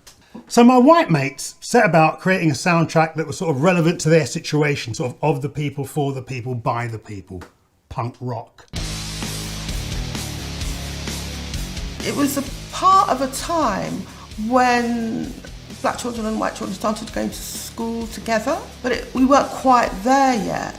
It was quite challenging. And so there was a tendency really to stick with who you knew and go to the places you knew. The first show that I covered of Bob Marley, there was a sort of an equal number of black and white kids in the audience, and the atmosphere was electric. And then fashion started to take over. All of a sudden, kids on the street, black and white, would start wearing red, green and gold hats. And then with it, the language. If you go to the housing estates, certainly around Brixton, Clapham area, most white kids, when they talk to you, the slang has got a lot of Jamaican in it. There's a lot of patois. Bob Marley really crossed over in a huge way, and he put Jamaican music on the map.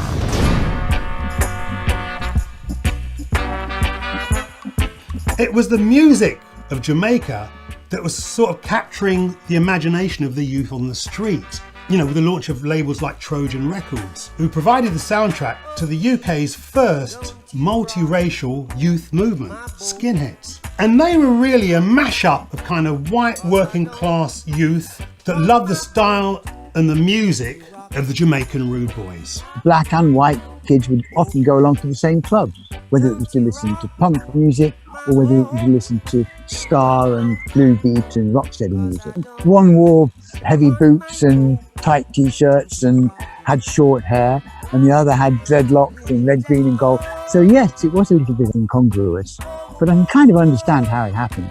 It was about the attitude. We were like-minded rebels. You know, we were both anti-establishment. We both believed in using music as a tool for social change. Automatically, you'd make the similarities between Bob Marley and Joe Strummer.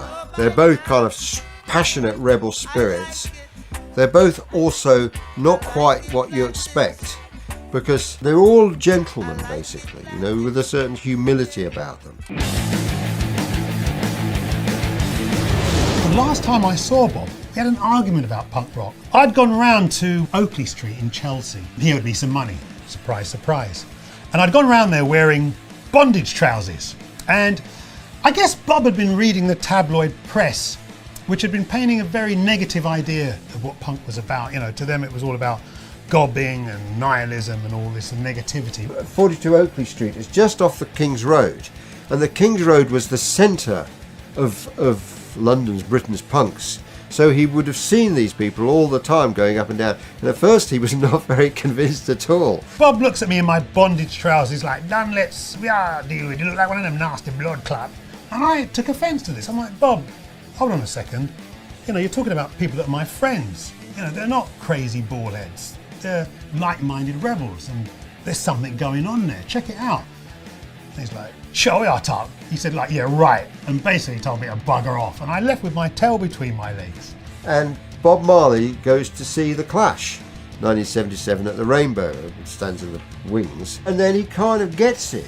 3 months later, a somewhat better informed Bob wrote the song Punky Reggae Party.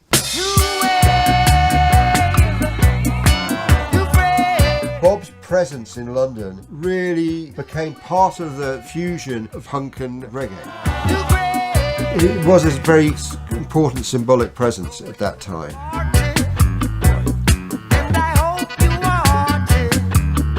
Society has become more multicultural. Bob Marley was a very important part of that. It's a testament really to the power of culture to unite the people and help us to integrate and make this place a more interesting country. You know, I think the Afro-Caribbean input has changed the idea of what it means to be British. One love. Hear the children crying. One heart. Saying, "Give thanks and praise to the Lord, and I will feel alright." You know, between Bob's inspiration and the whole punk rock thing, that I became a filmmaker. In fact, got to make the video for his One Love video. Well, making the One Love video was obviously difficult because it was after Bob Marley had passed away, so we had to come up with an idea that captured the spirit. And to be honest with you, I think it was the guy that was running Island at the time, Dave Robinson, who suggested that we get some celebrities in. And we went for it, man. Well, I remember going to Notting Hill Carnival and hearing Bob's music being played when, you know, Carnival started as a celebration of black culture and black communities. I mean, the Carnival was actually formed in the late 50s as a response to kind of the racial tensions that were happening back then.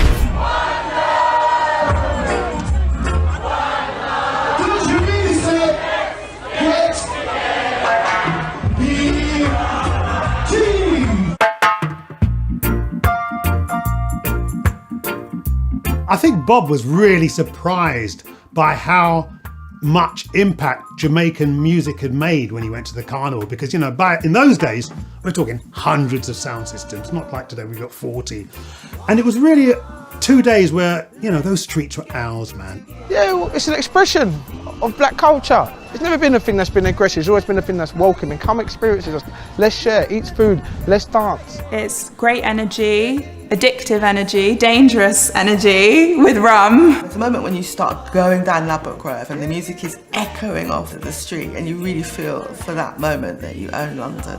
So it was really empowering, it was hugely enjoyable, and it brought all West Indians together.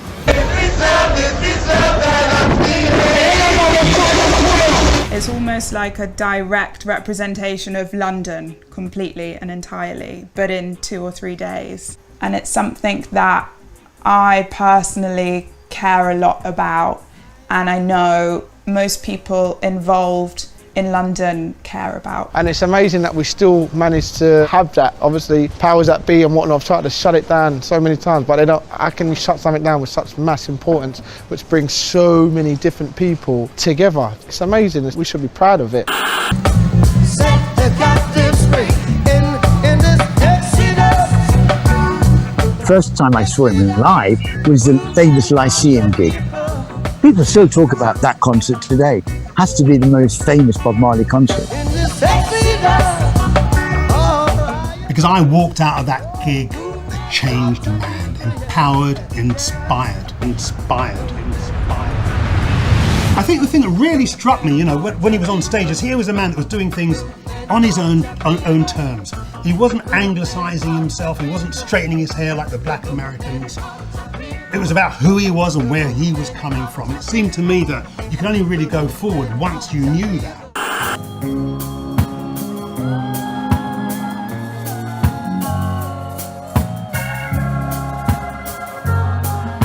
The Lyceum gig, No Woman No Cry, is on that album, but then it's out as a single, a live single.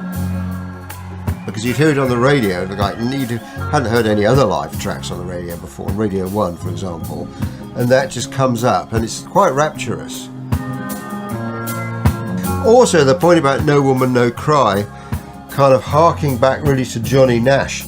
It's not a kind of traditional reggae song at all.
The cello, of all instruments, is very, very close to the sound of the human voice. When it's playing a song, you can really hear singing even though there are no words that come with it. When I'm practicing the cello, I do a lot of improvisation and kind of playing around with tunes that are in my head, and this No Woman No Cry was one of those tunes that was going around in my head. It has such a beautiful melody, and I think beautiful in its simplicity.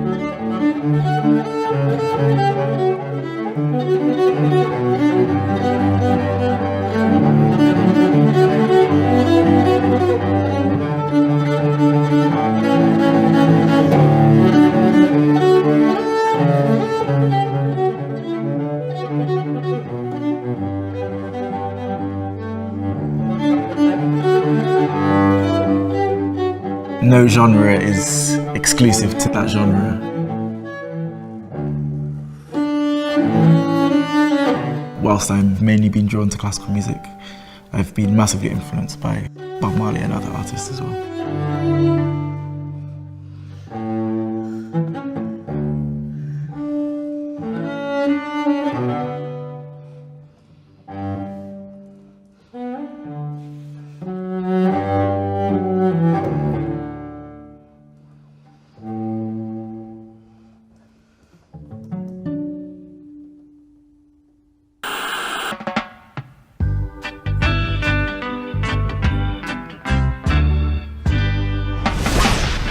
Whenever I put reggae on, it's like big people time. That's what I call it. And of course, there's a lot of younger reggae artists that are flying the flag. Also part of where I made Daughter of a Rasta, the name, it's like I am a daughter of a Rasta, but also it's kind of signifies the generational gap. It's like I'm the daughter of reggae and Rasta, I'm a daughter from that, and now my generation, our generation, is dancehall. Yeah, man, but reggae has been the driving force of probably like most subcultures, most musical subcultures in London from the 60s, 70s. Since it come to there, since the Skinners, it's been, you know, the driving force of most music. They're off-beat syncopations, everything, you know, drum and bass. And reggae just lets me know I can sing about whatever I want to sing about, whether I'm happy, sad, joyful, gleeful, whatever.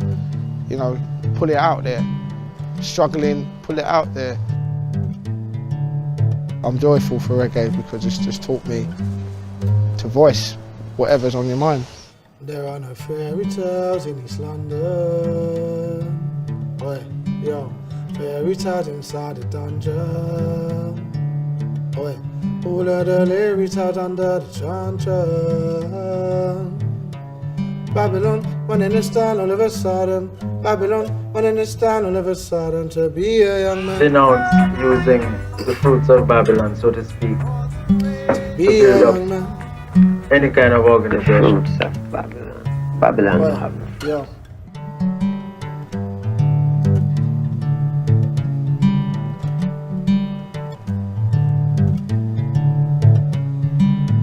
If your brother's in that, like the growth that we've done, you know, as I was talking about, through all that malarkey, all the NF stuff. When I was a kid, my mum used to warn me about NF, but you know, like when I was young, luckily I didn't really see all that stuff, do you know? And then as I grew up in London, it's the most wonderful, harmonious feel ever, and that's why I love it so much with me and my mates, and that's what we do. We've always had it from young. We've living with each other since we was like 15, 16, all races, doesn't matter. But you know, to see all this stuff make us re-emerge so publicly everywhere around the world, like even in London, it's shambles. And the powers that be should be ashamed. And the peoples and the vermin that crawl out of their cracks should go back to whatever bridge they crawled under, because it's 2020 and it's prehistoric. It's dinosaur behaviour. It'd be ashamed. My biggest achievement was even just to walk into as Parliament as an MP at all. No one expected it. But quite some time afterwards, you know, people would look at me as if, you know, what is this black girl doing here? So in a way, finding my way into the Houses of Parliament, the heart, if you like, of the old British Empire. I speak to all the children. I speak to everything that moveth and liveth on the earth. All of my family and music.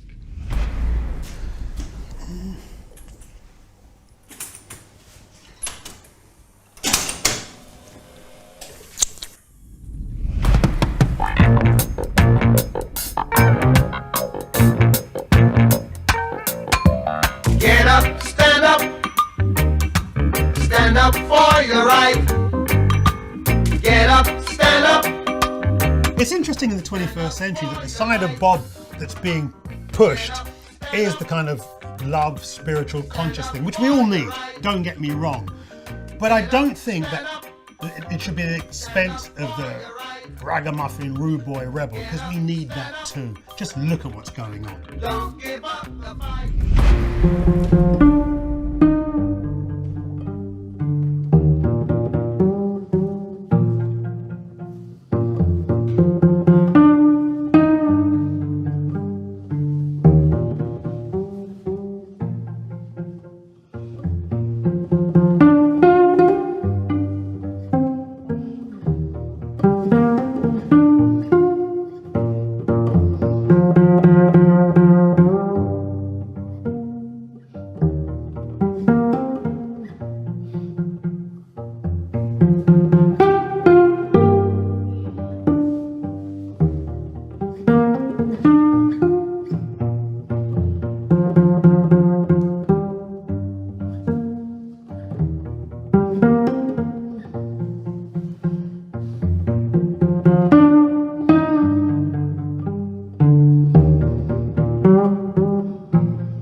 Ever read in the Bible how Jah surf?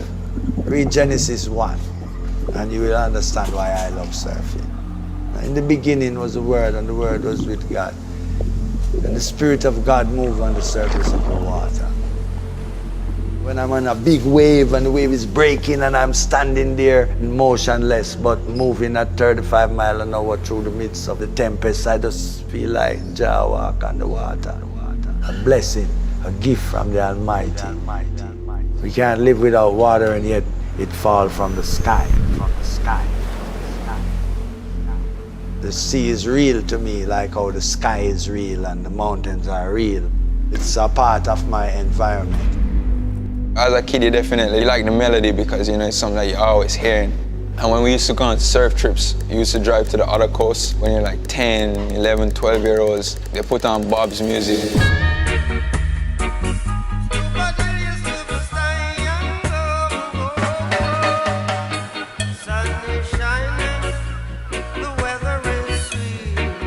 This body of water, this energy is coming from way out at sea and it travels miles and miles and miles. And then it gets to you. And then you ride the last of it just like. When the sun cool down like this, you come touch a bowl. Most of us who escape this live close by it.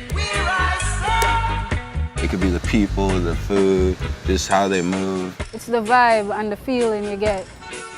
Listen to a Bob and you just feel light. That's what really draws me to being on my board. I just feel free. Make me feel that spiritual feeling. Feel like a god, honestly. When you teach a kid how to skate or start a kid surfing and they see that happiness and they develop that love, it's that one love, bro. It's that one connection that each and everybody have together. More reason for love, Jah. For how great it is, you know. There was a certain amount of consciousness in myself. It was always a lonely world, not finding people who might think like me.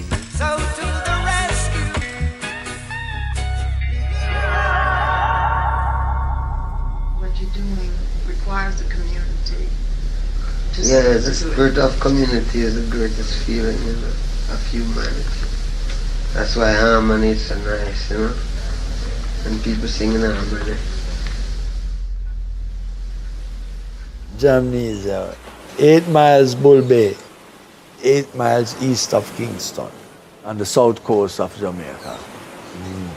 Yeah, that's where we are. My place, you know, surf camp, my home, you know, where I grew up, where my kids grew up, where my grandkids are growing up. Kids who love surfing, they come here. Skateboarding, link, same way, you know. People who love music come here. The sea in Bull Bay is rough most of the time. The Caribbean is a tiny contained sea, very deep, no obstruction between us and the Eastern Caribbean. Every time a storm comes into the Caribbean in the summer, it sends waves to us. When you talk to people about this side of the island and you talk about the sea, they say, oh, people drown out here, it's dangerous. You refused to be what you wanted us to be. We are what we are. That's the way it's going to be. If you don't know. Every time before we go on tour, Bob tried to achieve his best physical form. We would go to Bull Bay and they have a place called The Rock, which is about 2 miles from the beach. So we jog to The Rock and then come back. When you leave Trenchtown, we came into Bull Bay then. Bob Marley, Judy Mont, and Bonnie Wailers. He have a home around a place they call Turner, just upon a hilltop. That way, he was really resident, and Judy Mont also come along with him and have a house topside. Jamaica, a little dread who live there, we congregate there first in the morning time. When I got into riding waves in the 60s, there were Jamaican guys surfing already. I wasn't the first guy. I was just like the youngest kid who got into surfing out of that first generation. It was never us trying to be like what surfing was, because we didn't know what surfing was. Yeah, you saw Gidget Goes to Waikiki or something like that, you know. You could maybe see a glimpse of it, but it wasn't real surfing. By the time we get exposed to the culture, our thing was kind of have its own flavor.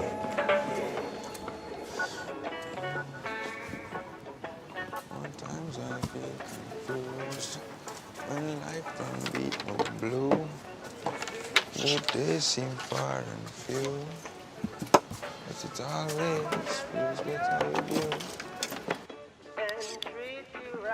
As kids, we all met at this very surf camp.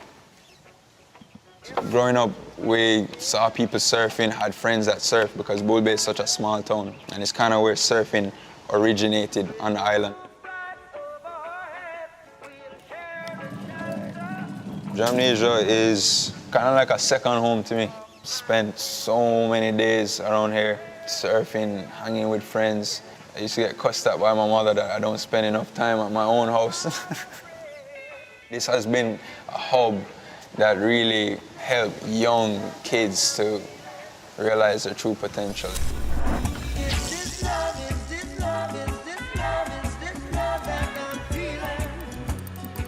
From my bedroom, you can hear the waves. Always waking up at like 6:30 in the morning, like heading down to the beach and just checking it, and then calling all my friends, whether it's good or not. Waking up early and expecting waves to be there is like one of the most exciting feelings.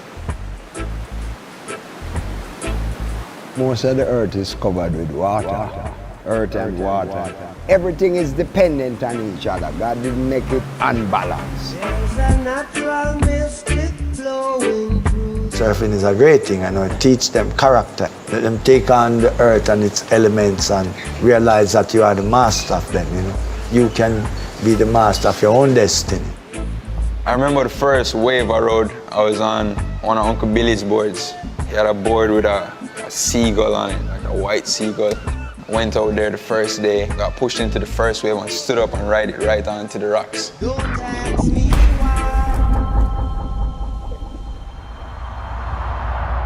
I remember waking up the next day and that's all I could think about. I wanted to go back and surf.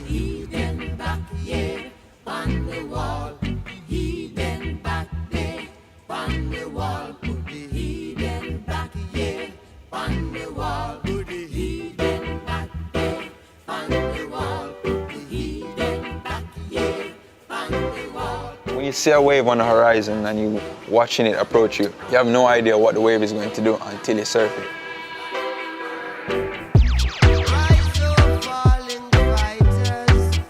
So it's about being in the moment, going with the flow. No one else is ever gonna ride that wave, Each wave is unique. As we got older, Ivan and I started to surf together all the time. Grams, 9 years old, just paddling out, surfing all day, sunburned. Just good vibes, just like growing up in the ocean. Surf, come in, skate, it's a lot. Growing up in Jamaica, this time of day, like when you get down to like 3 o'clock, 4 o'clock, it's just roots reggae music. Root rap reggae, just a reggae music. Root rap reggae, just a reggae music. When the sun cool down like this, you come touch a bowl. Okay, they're right by the sea too, and most of us who skate this live close by, so it's like a little gathering spot for the skaters and the surfers and thing too. Like even if you're not surf, you still come link up with the dogs then. So it's kind of like balancing the two and then getting kids who either want to surf or skate or surf and skate, or encouraging kids to get involved. Even in the middle of the last letter and then bring it around. And then an easy way to get to it, you want to drop in from that corner, turn, come right here so, and then go straight towards it.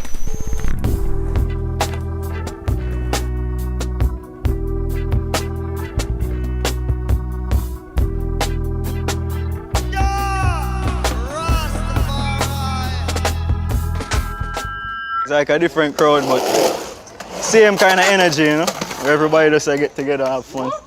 Having musicians, surfers, skateboarders, artists is just like all these different influences that are just booming.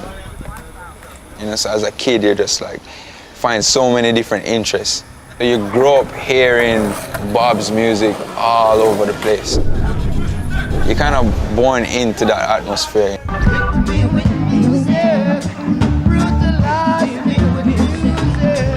As you get older, you start to listen to the words and the messages in the music and then realize how powerful these messages are. Rastaman vibration, yeah. Live if you wanna live, I and I vibration, yeah. Got to have a good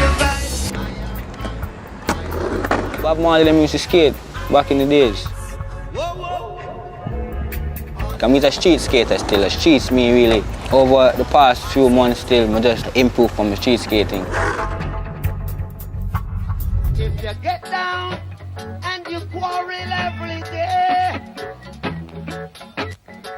you're saying prayers to the devil, I say. So from there, I just start progress. I stop sleep. I just skate every night. A lot of good people, positive, forward-thinking people.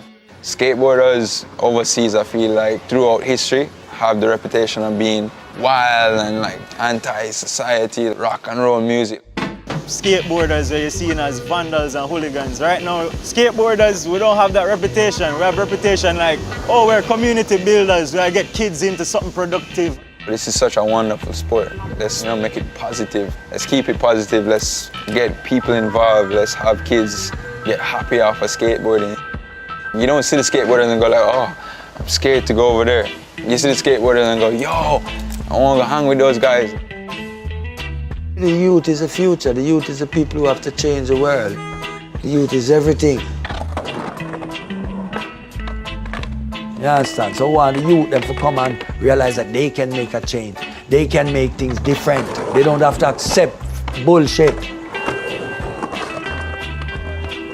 I don't think any other skate community does it like we do it really. You see us and you know that you're welcome to come. So that's the kind of thing that we're pushing, just community vibes, good energy and progression. If you get your troubles and dance, man, dance to jam music, get your culture. From your culture, then we move to progress. You can walk, talk, do anything, Javier.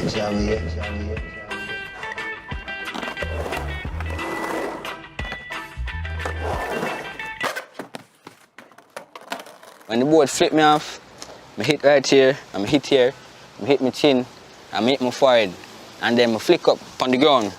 The ground and my teeth sandwich my lip. My lip did bust open. When you know some my daddy and me hold on mouth and thing. David did know some my teeth did broke out. It's like my daddy and me attack and my face some breeze. And I say some push my tongue through my teeth and my face the space gone. So I say, boom, buckle out my teeth, broke.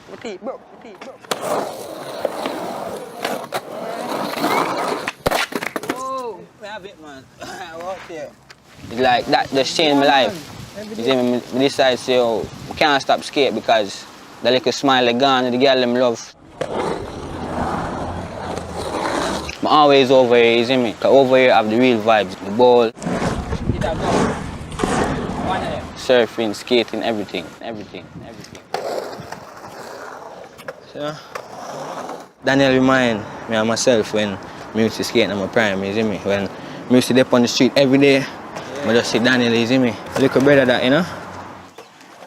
The aim is to affect as many lives and get people involved and kids that, probably don't want to play football or don't want to play traditional sports.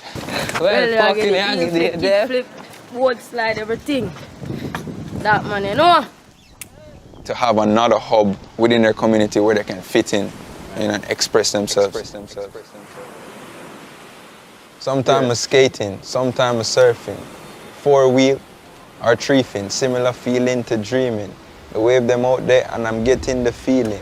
This evening for touch it and do some air trees were higher than the ceiling.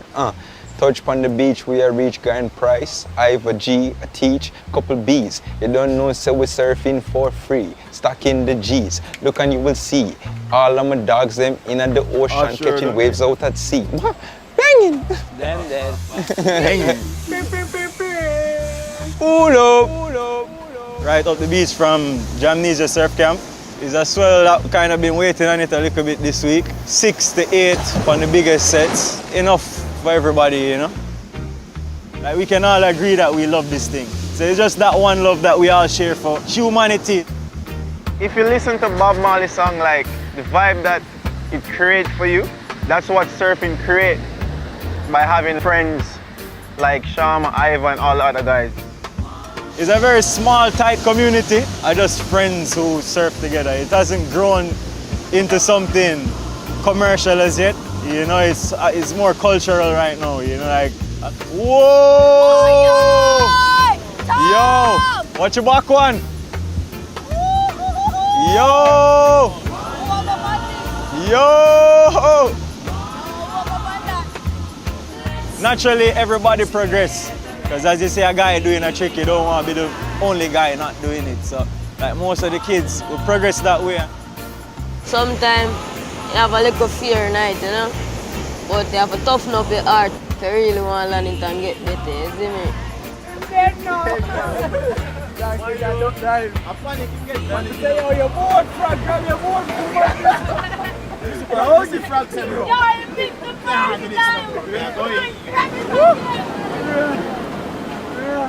Today is really fun because it's been flat for like a couple of days, so we're grateful. You know, thanks to Mother Nature for sending us some waves out there today. You know, Jamaica is a great place, you know, because people learn to survive with each other and depend on each other. Because when you have a country that's full of a lot of people who don't have a lot of resources, the person next to you becomes much more important than just your neighbor. I noticed that when I go to the first world, people don't even know each other. They don't know the person who lives next door to them. So people learn to depend on each other. You encounter every day, man. You shape like how you behave. And not for the youth, them reality is like sick of shoes, you know, what drive which car, what spend enough for it. Yeah, and don't make it like get to the point where you're going to put yourself at risk for obtaining. Yeah. In actually. Yeah, what am I green light today? Respect. Yeah, beat. You know, like 15 minutes away from town. Yeah. And it's like a whole different vibes, bro. Like, a whole different world, bro. Yeah, see, man. You don't have to try to really impress somebody, bro. Yeah, that man. People just live life. All I do is smoke weed and free flow. Ladies still want to hang with me though. Tell the truth, dog, I don't like people. That's why most time my face likes me, girl. Couple girl everywhere that me go. Boss a kick flip now, don't know there she goes. She told me strawberries real sweet, yo. I convinced her this chocolate sweeter. I like to smoke cannabis, so link up them hoes, see them and go. Me and my bros fuck up the road. Yeah, that's for sure. The people resilient. The people depend on each other. They learn how to live communally.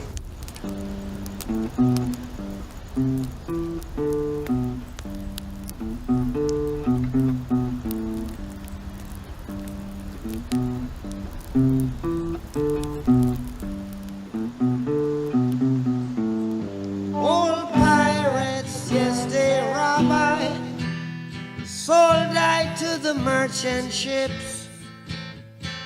Minutes after they took I from the bottomless pit, but my hand was made strong by the hand of the Almighty. We forward in this generation triumphantly. Won't you help to sing these songs of freedom? 'Cause all I ever have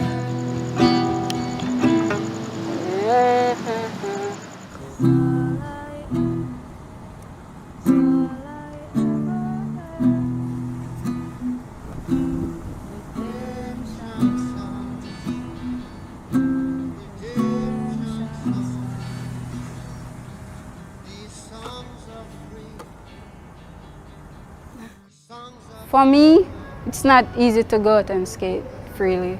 So I listen to that song, I get pumped up and I go on my board and I say, yeah, you know, redemption.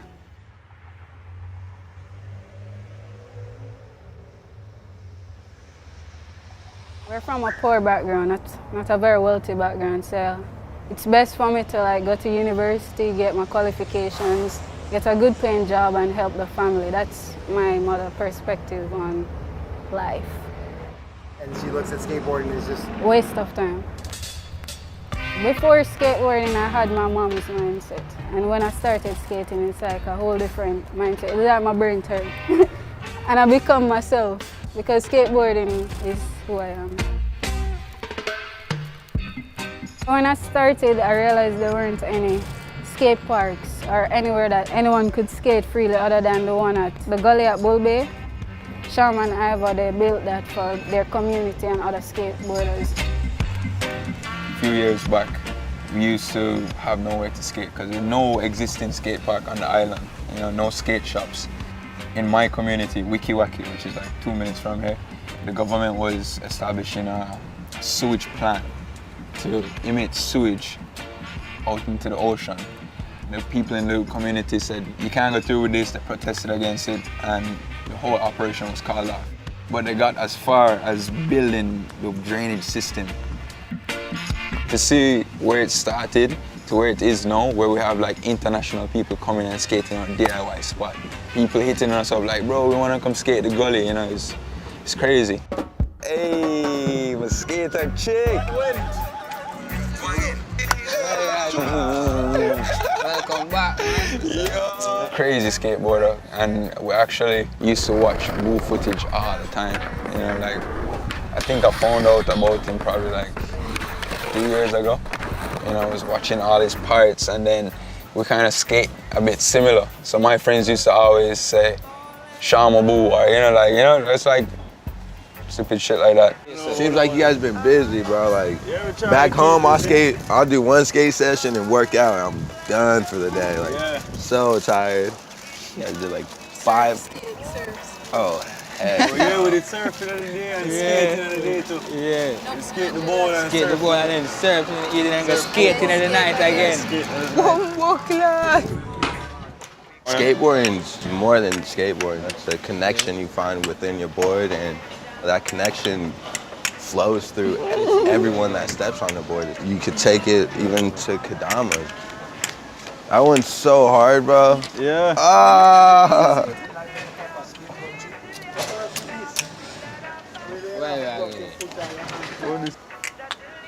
Kayla's natural. It's the things that connect us that really matters in this world. And it's like a culture that never ends. So much people pass through. You lose track sometimes, but you have people who stand out. Yeah, every now and again you book somebody and then it's like an instant connection. You have so much things in common for some reason.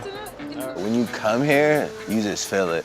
It's a full vibe. And when I came here, I just feel very connected to it. Boo wanted to promote the skate park that we're trying to build. We're trying to have the first big community skate park. Like-minded individuals, similar kind of energy, and you can't really go wrong with that kind of thing. You can't force it, that just happens organic. Good.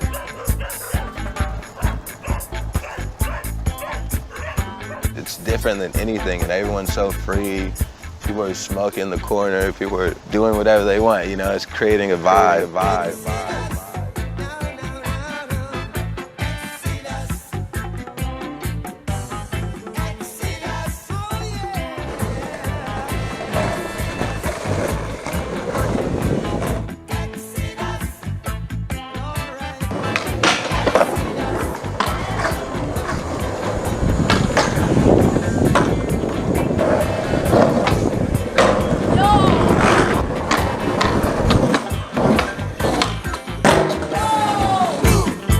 Is the young people just say will see visions. Old man dream dreams.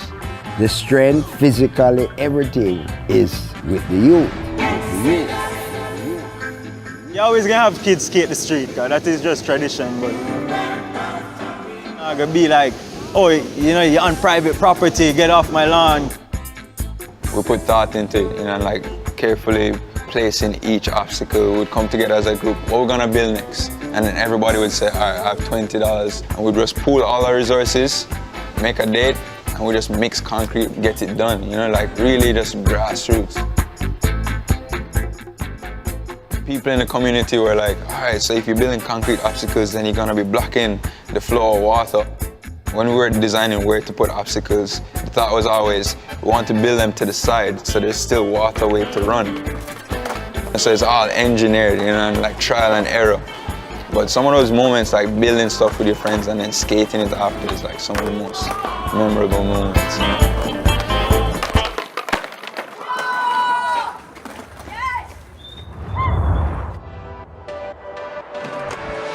Sun is shining, weather is easy. Make you want to move. Kids coming together, having a need for somewhere to skate, finding raw material, mobilizing themselves and seeing potential in a spot, believing in themselves that they can make it into something that it's not yet. Shama and Ivor, they're like the founding fathers of skateboarding in Jamaica. They have put the scene out there for the future. It makes me feel hopeful for the skateboarding in Jamaica for females. It's a really nice skate park and we plan to make it better still. We want to put some more obstacles in there. We're going to make it sick, man. Everybody are going to come on the gully. Somebody build it and say, yo, see it, this is what me can do. Now is your time, take the torch and run with it. You know, you can see that with enough people who are pre the same message, you know, like Bob. I pre the message, unifying people. The motto of the island is out of many one people, many different races coming together to unify and form one country. And I feel that's what get a lot of people hooked on surfing and skating. There's no set way. You can do it how you feel like to do it.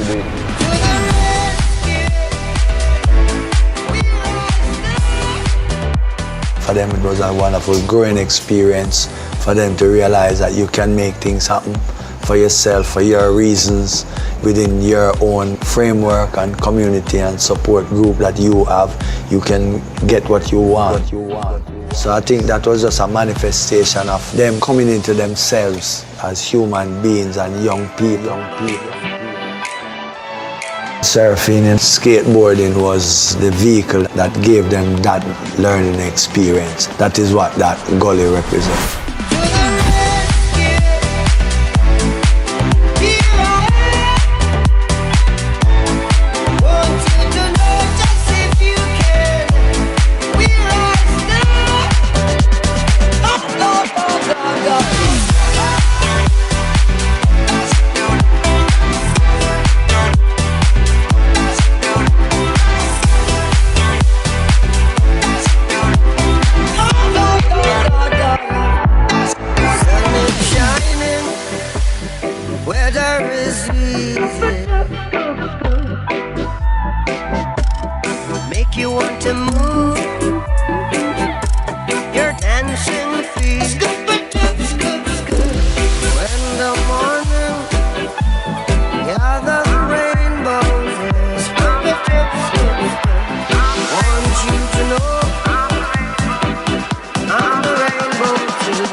If you weren't a musician, do you think you would have been some sort of a freedom fighter? Yeah, that'd be a revolutionary. To climb to a plateau of peace, love, and unity.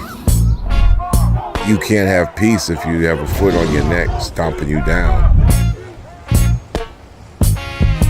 Until the philosophy which old one race superior and another inferior is finally and permanently discredited and abandoned. Everywhere is war. It's a war that until we carry this trauma and violence. The truth has crashed into the earth, and people have been watching and witnessing and have committed to themselves that the next time this thing happens, they want to do something different about it. And each and every time we continue to see them, more people commit their lives, commit their time to transformation and liberation. That until the base. We are in a state of emergency. Black people are dying in a state of emergency. This a war. We have to put our bodies on the line. We have to put our bodies into the machines and the wheels of these systems to clog it up, to change it, to stop it, to break it all the way down. We got to fight. You and I have never seen democracy. All we've seen is hypocrisy. Once you change your thought pattern, you change your attitude. Once you change your attitude, it changes your behavior pattern. And then you go on into some action. Be pursued. Well, white supremacy is very much rooted in the idea that people buy its narrative. And that narrative, its perspective is, we have a free and equal, open society. Now everywhere is war. Now the gloves are off. And then when the gloves are off, you have to take sides. There's so many ironies surrounding the concept of freedom in the American context today, including the plight of immigrants, the position of women of color, the ongoing lynching, killing of African American men, that it seems important to understand what Bob Marley might have to say about this moment. We Africans will fight, we find it necessary, and we know we shall win, as we are confident in the victory of good over evil. Good over evil, yeah. Good over evil.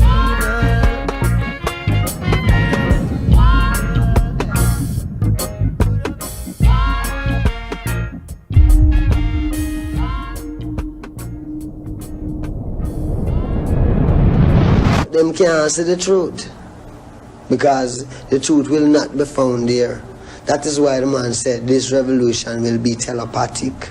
I think that if we look particularly at Bob Marley's love songs, you'll see that there's always a political element. But most importantly, those songs that seem to be frankly and simply political are also love songs. This, I think, is particularly the case with Redemption Song.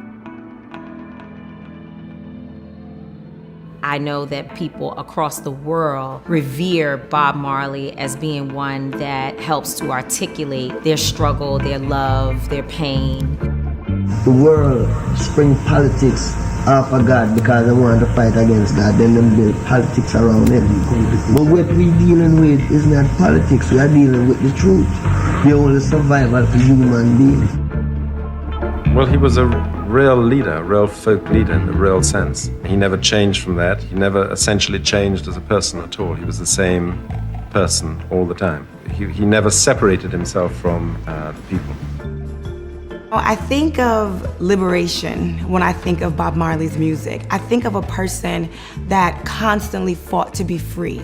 Free mentally, free from enslavement, free from just the Western religion, free in every aspect of life, I think that this unity amongst Black people, and when he says the unification of mankind starts now and it starts with you. When you are a person who believes that this movement is not just about Black people in America, but that we have to be concerned with the diaspora, then Bob Marley's music becomes a connector and it helps us to speak a certain language. All pirates, yes, they rob I. soul died. Couldn't really tell you his thoughts, you know, but from the legacy where we come from, my father was really about one love, so I don't think he had thoughts on African Americans different from white Americans. Even though it was about the black upliftment, we're not speaking of separation, we're speaking of upliftment and still togetherness. We forward in this generation. It's hard to hear that song and not understand that redemption is a practice of love, and that to redeem oneself and to redeem one another requires a different view of ourselves. These songs of freedom, 'cause all I ever have. Because everything always it was an argument. It wasn't really a song. In the sense, they might try and make a point. Even in them love songs, you know, he might tell a story. Yeah. It's a Negro spiritual history. It's like, what you call it, a eulogy, or it sum up everything.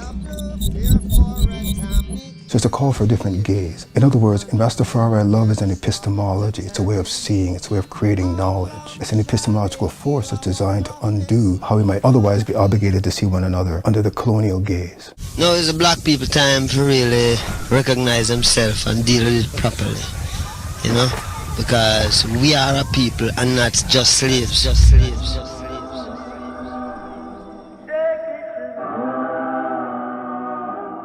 In the 70s, a new chest out type of pride was coming, and it was definitely coming from Jamaica, and Bob Marley signified that. It's something higher. I mean, it's not what we are dealing with, the reality of what's going to happen. It's something higher than man's own personal little vexation and pride self. This is something where no man can stop, because all nation are going to gather and all nation are going to say, yes, I'm right. And some plenty will die, you know. But there is people who did it, who want it and know says for them one, which is the truth, the right to live, you know. Which when you check the right to live is to have the right vibe. The right vibe come from Rasta. And all I'm doing is working a psychological warfare upon the poor people. Black people time, no! Black people time, no! You have to actually believe that you are free, and you're willing to take nothing but that. And I feel like Bob Marley, as an artist, was the type of person who was looking for those who believed that freedom was a demand, not a request. Arms up, take me to the higher place. So simply, we have the key to our freedom, and our freedom lies in our minds. So when we can become one with that state of being in our minds, we have freedom over everything. Bob Marley speaks this to say there's a utopia in human spirit. And this is actually Marcus Garvey who said this. Emancipate yourself from mental slavery. None but ourselves can free our minds. That's a major meditation.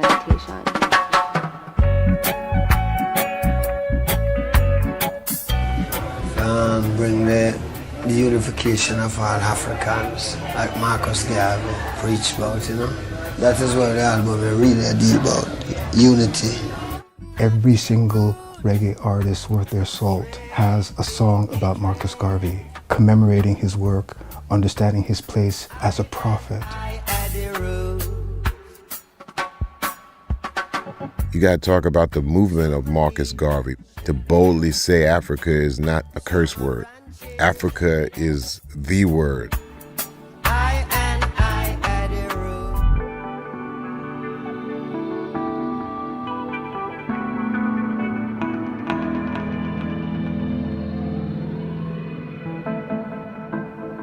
Marcus Garvey was really the one who inspired most of these leaders for post-colonial Africa. Although being made Jamaica's first national hero, he's like, to me, more a hero to the whole black nation because of his Pan-Africanist view. So I thought it important to create this mural. Then when I started to work with Bob for the first tour in 1975, Natty Dread Tour, I took it along as the backdrop. So, you know, Garvey was the first backdrop. So the Garvey has been to everywhere Bob has performed, everywhere in the world. You're gonna help my people, help them right. Oh Lord, help us tonight. Cast away that fear. I used to drive him around Miami in the Jeep. Doing what for? Any little thing you needed. Like if you wanted to go buy something, or like we're driving out of the show and I must have swerved by him or something. He had the kids in the car and he like got all upset and he like, mind you don't crash me with my kids in the car or something like that.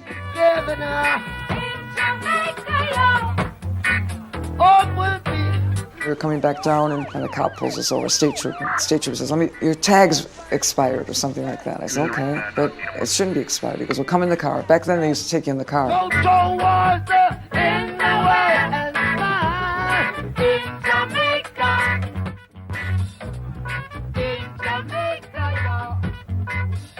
While he's waiting for the report to come up, right? He says, what does a nice girl like you do with a guy like that? And I'm like, what do you mean? And he goes, well, look at him like that or something. I'm looking in the back and Bob's going like this. What's going on? Come on, hurry up. Right? I go back in the Jeep and I tell Bob what happened. I said, it's all this prejudice, redneck cop. Your dad rolled down the window. Rastafari! Like that. I was like, damn, we're going to get stopped again.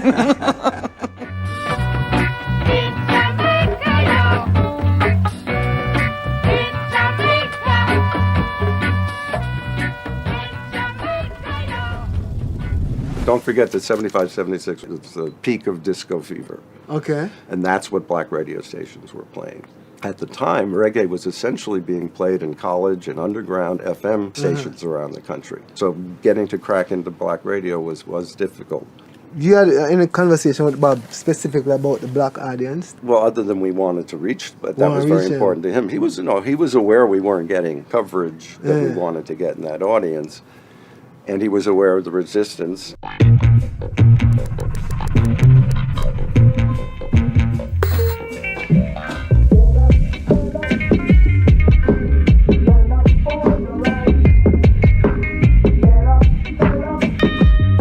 We use the Black Panther as our symbol because of the nature of a panther. A panther doesn't strike anyone, but when he's assailed upon, that he'll back up first, but if the aggressor continues, then he'll strike out.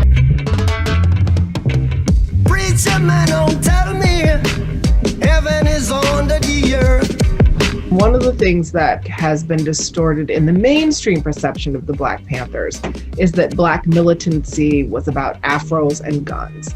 The Panthers was a combination of those things, yes.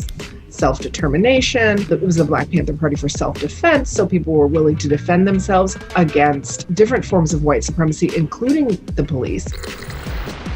You can read the platform in the program, and it's a basic program, and it simply says exactly what black people have been crying for 400 years. We want decent education that teaches us about the true nature of this racist, decadent system, education that teaches us about our true history and our role in the society and the world today.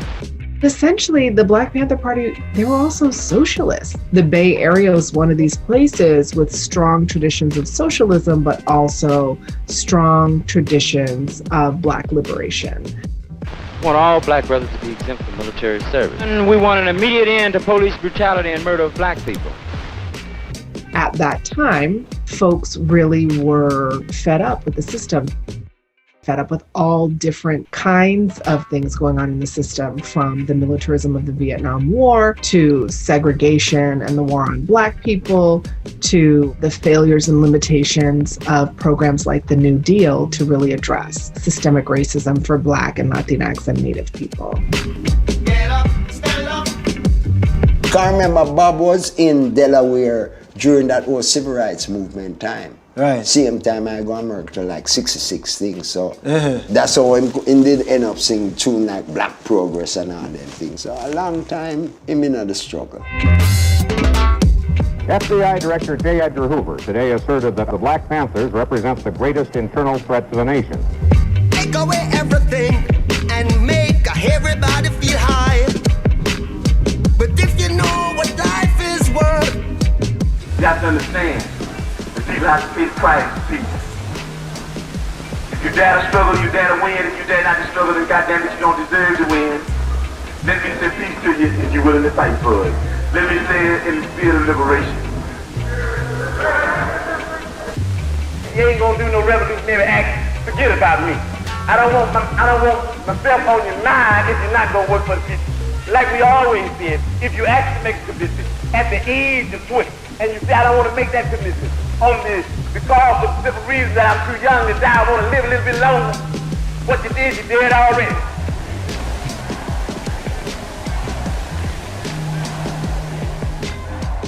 I come through that whole process here being member of the Black Panther Party, Angela Davis was civil rights movement. I lived amongst more black people in America than Jamaicans when I was here. And it's like we were seen maybe as a threat to R&B. That sounds foolish to me, right? Or the message that we was coming with was dealing with Africa and redemption and them things. And it's like people never too want to hear them kind of thing right now. Human beings make the changes. Art is that communication to people to realize that it can make change and what changes to make.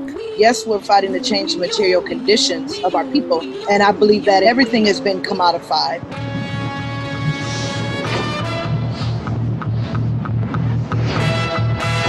When did we start this incapacitation practice in the first place? And is it justified? Does it get results? You know, what would the justifications have to be for it?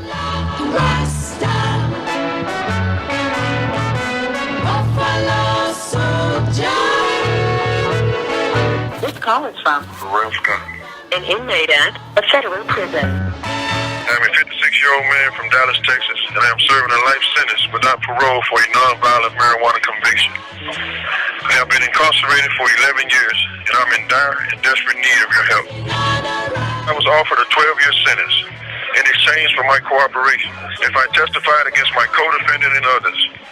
After I refused to tell, I was forced to trial, and of course, I lost, and was consequently given a life sentence. Call is being recorded and is subject to monitoring. Hang up to decline the call or to accept. Dial 5 now. If you wish to block... You know, we only get 300 minutes a month on the phone to talk, and it goes pretty fast, so I can talk to all of my family members at least once a week. When I was 13, you know, he used to always say, I can't wait till y'all get 16, I'm gonna have y'all be sweet 16. We're past that. We're just pretty much, I don't know. I could have a sweet 16 when he home, sweet 26 or something, I don't know. But yeah. I've never seen another dad like him, and all my friends even say the same thing, you know what I'm saying? They like, man, I wish your dad was my dad and all that type of stuff, you know what I mean? Even if something happened where I got caught, I never imagined that I could get life sentence for it, you know? That never crossed my mind, because I didn't think it was possible. I really didn't. And you would know where you're coming from. I'm Barbara Tillis, and I'm Corvain Cooper's mother. Corvain is doing a lifetime sentence for marijuana with life without parole. Like on my wall, I have a picture of like all my kids and my family and just all the people that I care about. They're all on my wall. So like when I roll over at night, look at that. That's what gives me the strength to say, okay, just keep going, just keep going, just keep going. You know what I mean? Just don't give up, don't give up, don't give up. We don't see any American dream. We've experienced only the American nightmare. And the generation that's coming up now can see it and are not afraid to say it. They're called correctional facilities, but very little correction is happening there. I think the other thing that we see with mass incarceration is you have a community that's traumatized, and then you send people into brutal conditions so that they get more traumatized and then come back into the community with a greater trauma load than when they went in.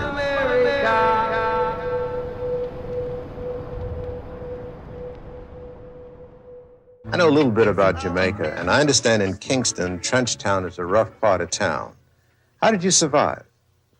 Well, while living in Trenchtown, you know, as a young man, surviving was easy. The only thing you'd have to really look out for was the police, you know.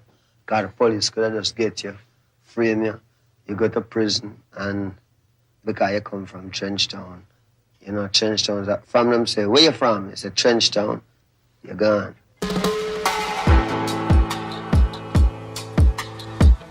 When George Floyd was murdered, people had already been watching the brutality of COVID, the complete callousness towards our lives. Suddenly, all the things that we took for granted about, you know, what our society was and how it was going to work for us and it was going to all be good. Like, suddenly, maybe it's not all going to be good. People were shook. You know, when truth comes, you're never the same. You're either further away from it or you're closer to it, but you can never be the same. Because there have been so many killings with the police officers involved in them getting away with it, that I think now folks, even the institutional racism explanation is limited because the institutions themselves are a problem.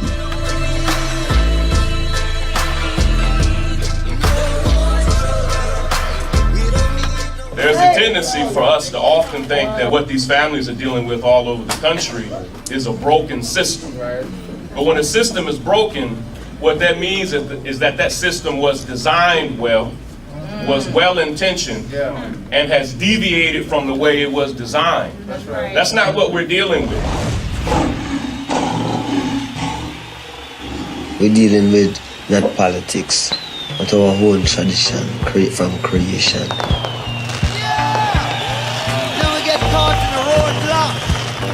Tell the Mr. Police that ain't got no bird certificate right here. 400 years. And it's the same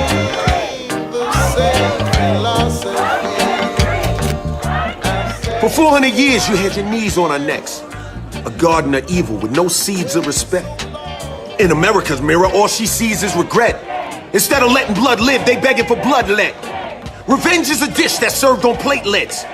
Transfusion of confusion, abusing our intellect. Unfortunately, all people in this country, black people and white people, are subjugated to the same system of media, are subjugated to the same systems of communication, are subjugated to the same conditioning. And that's something we definitely have to reckon with if we're going to ever get through any of this stuff. Until the philosophy which hold one race superior and another inferior is finally and permanently discredited and abandoned. Why?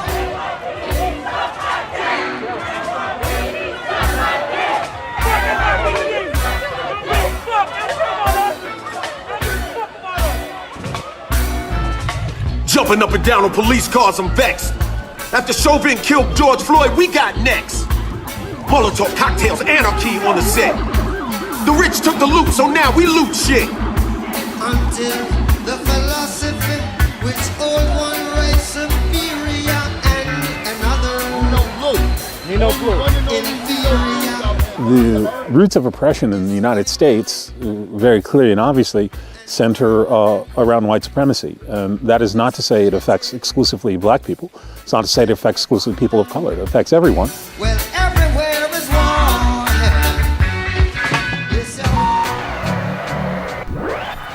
Essentially, the way America has conducted itself is to reject any acknowledgement of the natural world, unless it's for profit and extraction, reject any acknowledgement of the indigenous, reject any acknowledgement of its violence, and just continues to double down on the violence and white male superiority. And this has been a cycle that America has been on, and we've never broken out of it, because here we are now, well into the 21st century, and that realization that we are a part of a country that does not acknowledge at its core that we have the right to exist. The idea that your country does not stand for you, but has a problem when you kneel.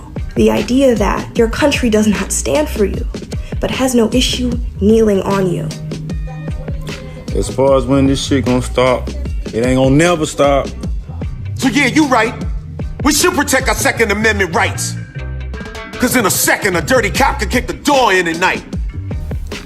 Colonialism is famous for its fabulism, for its willingness to make up, deconstruct, imagine fables and accounts of individuals? I don't know. It's a perfect metaphor for America. It was like you have these insanely violent white supremacists who are at the top of the food chain, and then there's everyone else. And the fact that that has been such an ongoing trope through cinema and television and novels and everything for this period of time, like what is the deep fascination America has for that time? The closest thing the Almighty Jah make to show us that we must live together as one is to give us something called a shadow. And it never bias. You know why? Because it make everybody's shadow black. And your shadow is the significance of who you are. That is why the man said this revolution will be telepathic. You understand?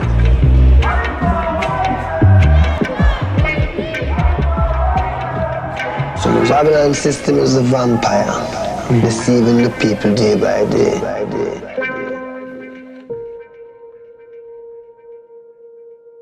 You had to fight for peace.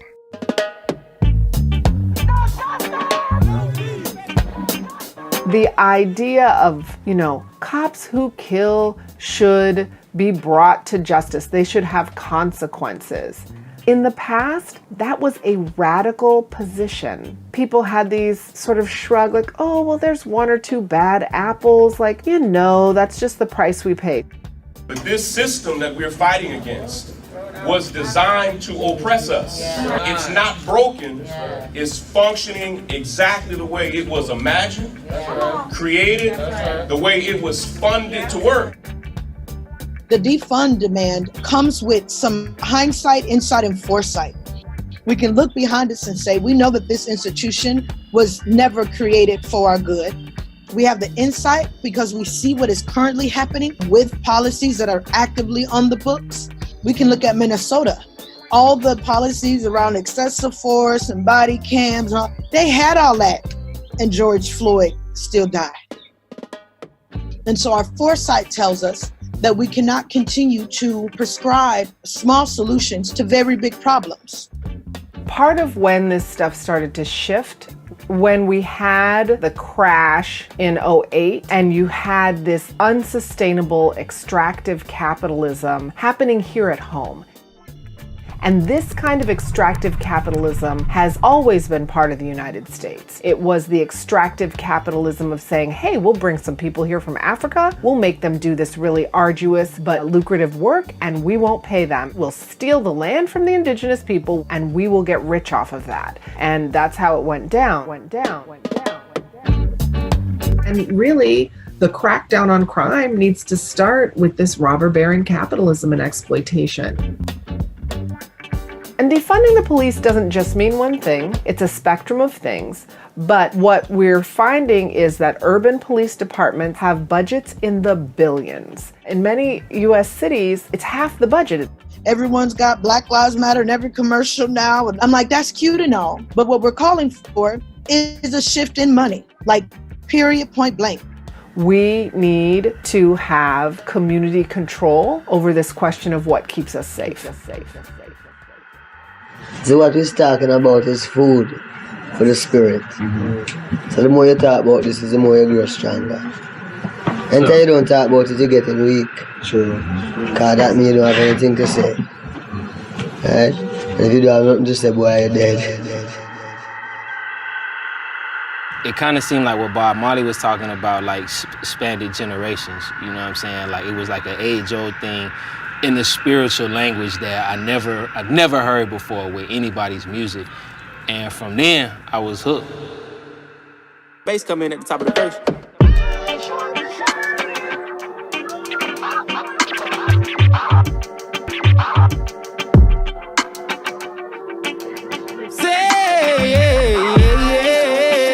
I shot the sheriff.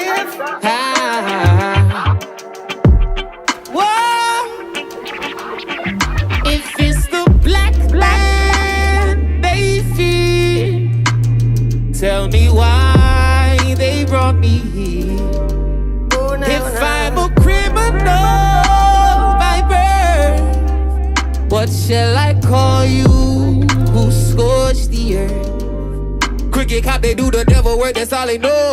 Silent cop, they don't do nothing, they the worst for sure. My people fight for their bodies and for their soul. Go to war with police in the ghetto. Government God, dog, come believe me. You're just a pawn, can't you see?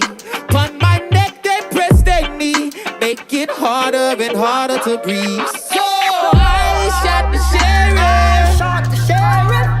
Yeah. Woo. Yeah. One more time.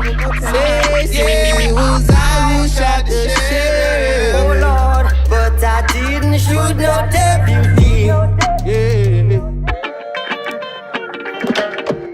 Now, please, now, let's be civil. We can both try leaving living. Police don't like my suggestion. Safety all make tough decisions. He ain't see me violate, and I know he won't hesitate. Could have just let me walk away, but hey, in the middle of the madness, broad daylight rays, bounce on my blackness. Cooperation, don't hurt my chances. More confirmation, my life don't matter. Knees on my neck and my head on the platter. Lights start flashing, thoughts of the babies, no one to save them. So many cameras. You don't understand, but I had to. I shot the sheriff. I shot the sheriff. But I didn't shoot that deputy. Yeah. It's just an expression of that feeling of being pushed to the limit. And it's a feeling that we all feel and don't always act on. We can kind of be vicarious through Bob in that sense where it's like, He created space for us to feel that feeling. You know what I'm saying? And keep moving on by our day. Where was the deputy?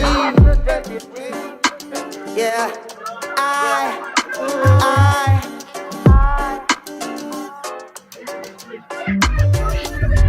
You gotta fight whatever's around you that keeps you from being human.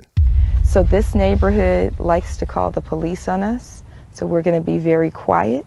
Everybody, I think, probably has figured out where we're going. So what we'd like to do is have a completely silent march, and then when we get there, we will do a wake-up call.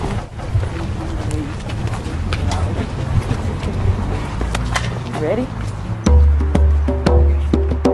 So we want to say thank you to everybody for getting up this early, and we're going to get his ass up. And let me remind you what he did this week. He appropriated our fucking words. When we say reimagine public safety, that does not mean more police. He stood in front of our words and chartered a new permanent police bureau. Defund the police does not mean fund the fucking police. So we're saying until he does right, which is probably never, he will not sleep in peace. And so we saying, wake the fuck up, Garcetti. Empathy, which would make people pay attention to the violence done in a way that would mobilize them, right, affectively, emotionally. Empathy requires this basic presupposition that other one there, to whom violence is done, is also human.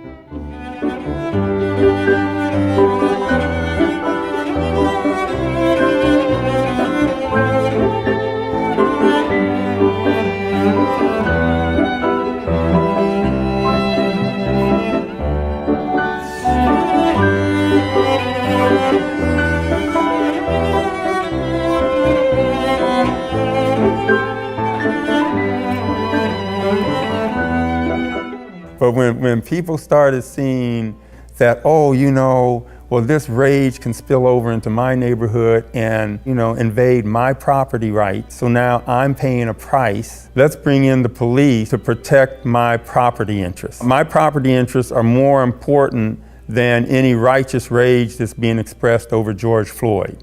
So I want all these people to be characterized as looters.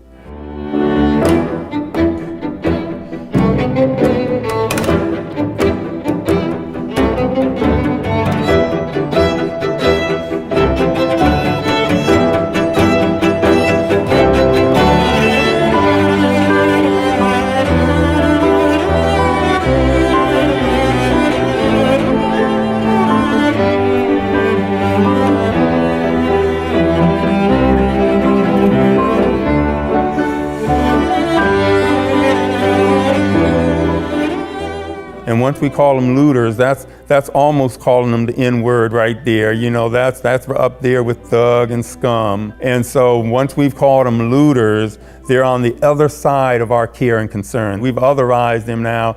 They're not morally complex. We don't have to sympathetically identify with them. They're looters.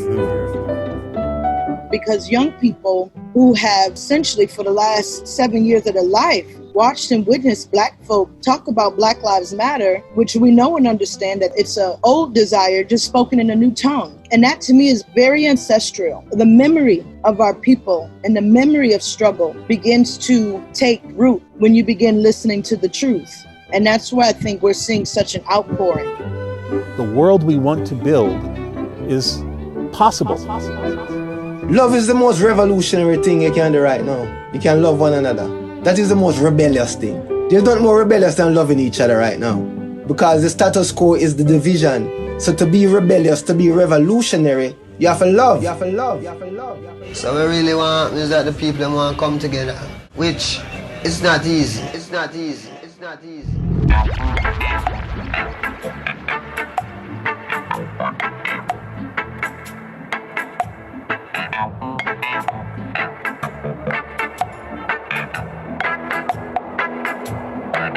It's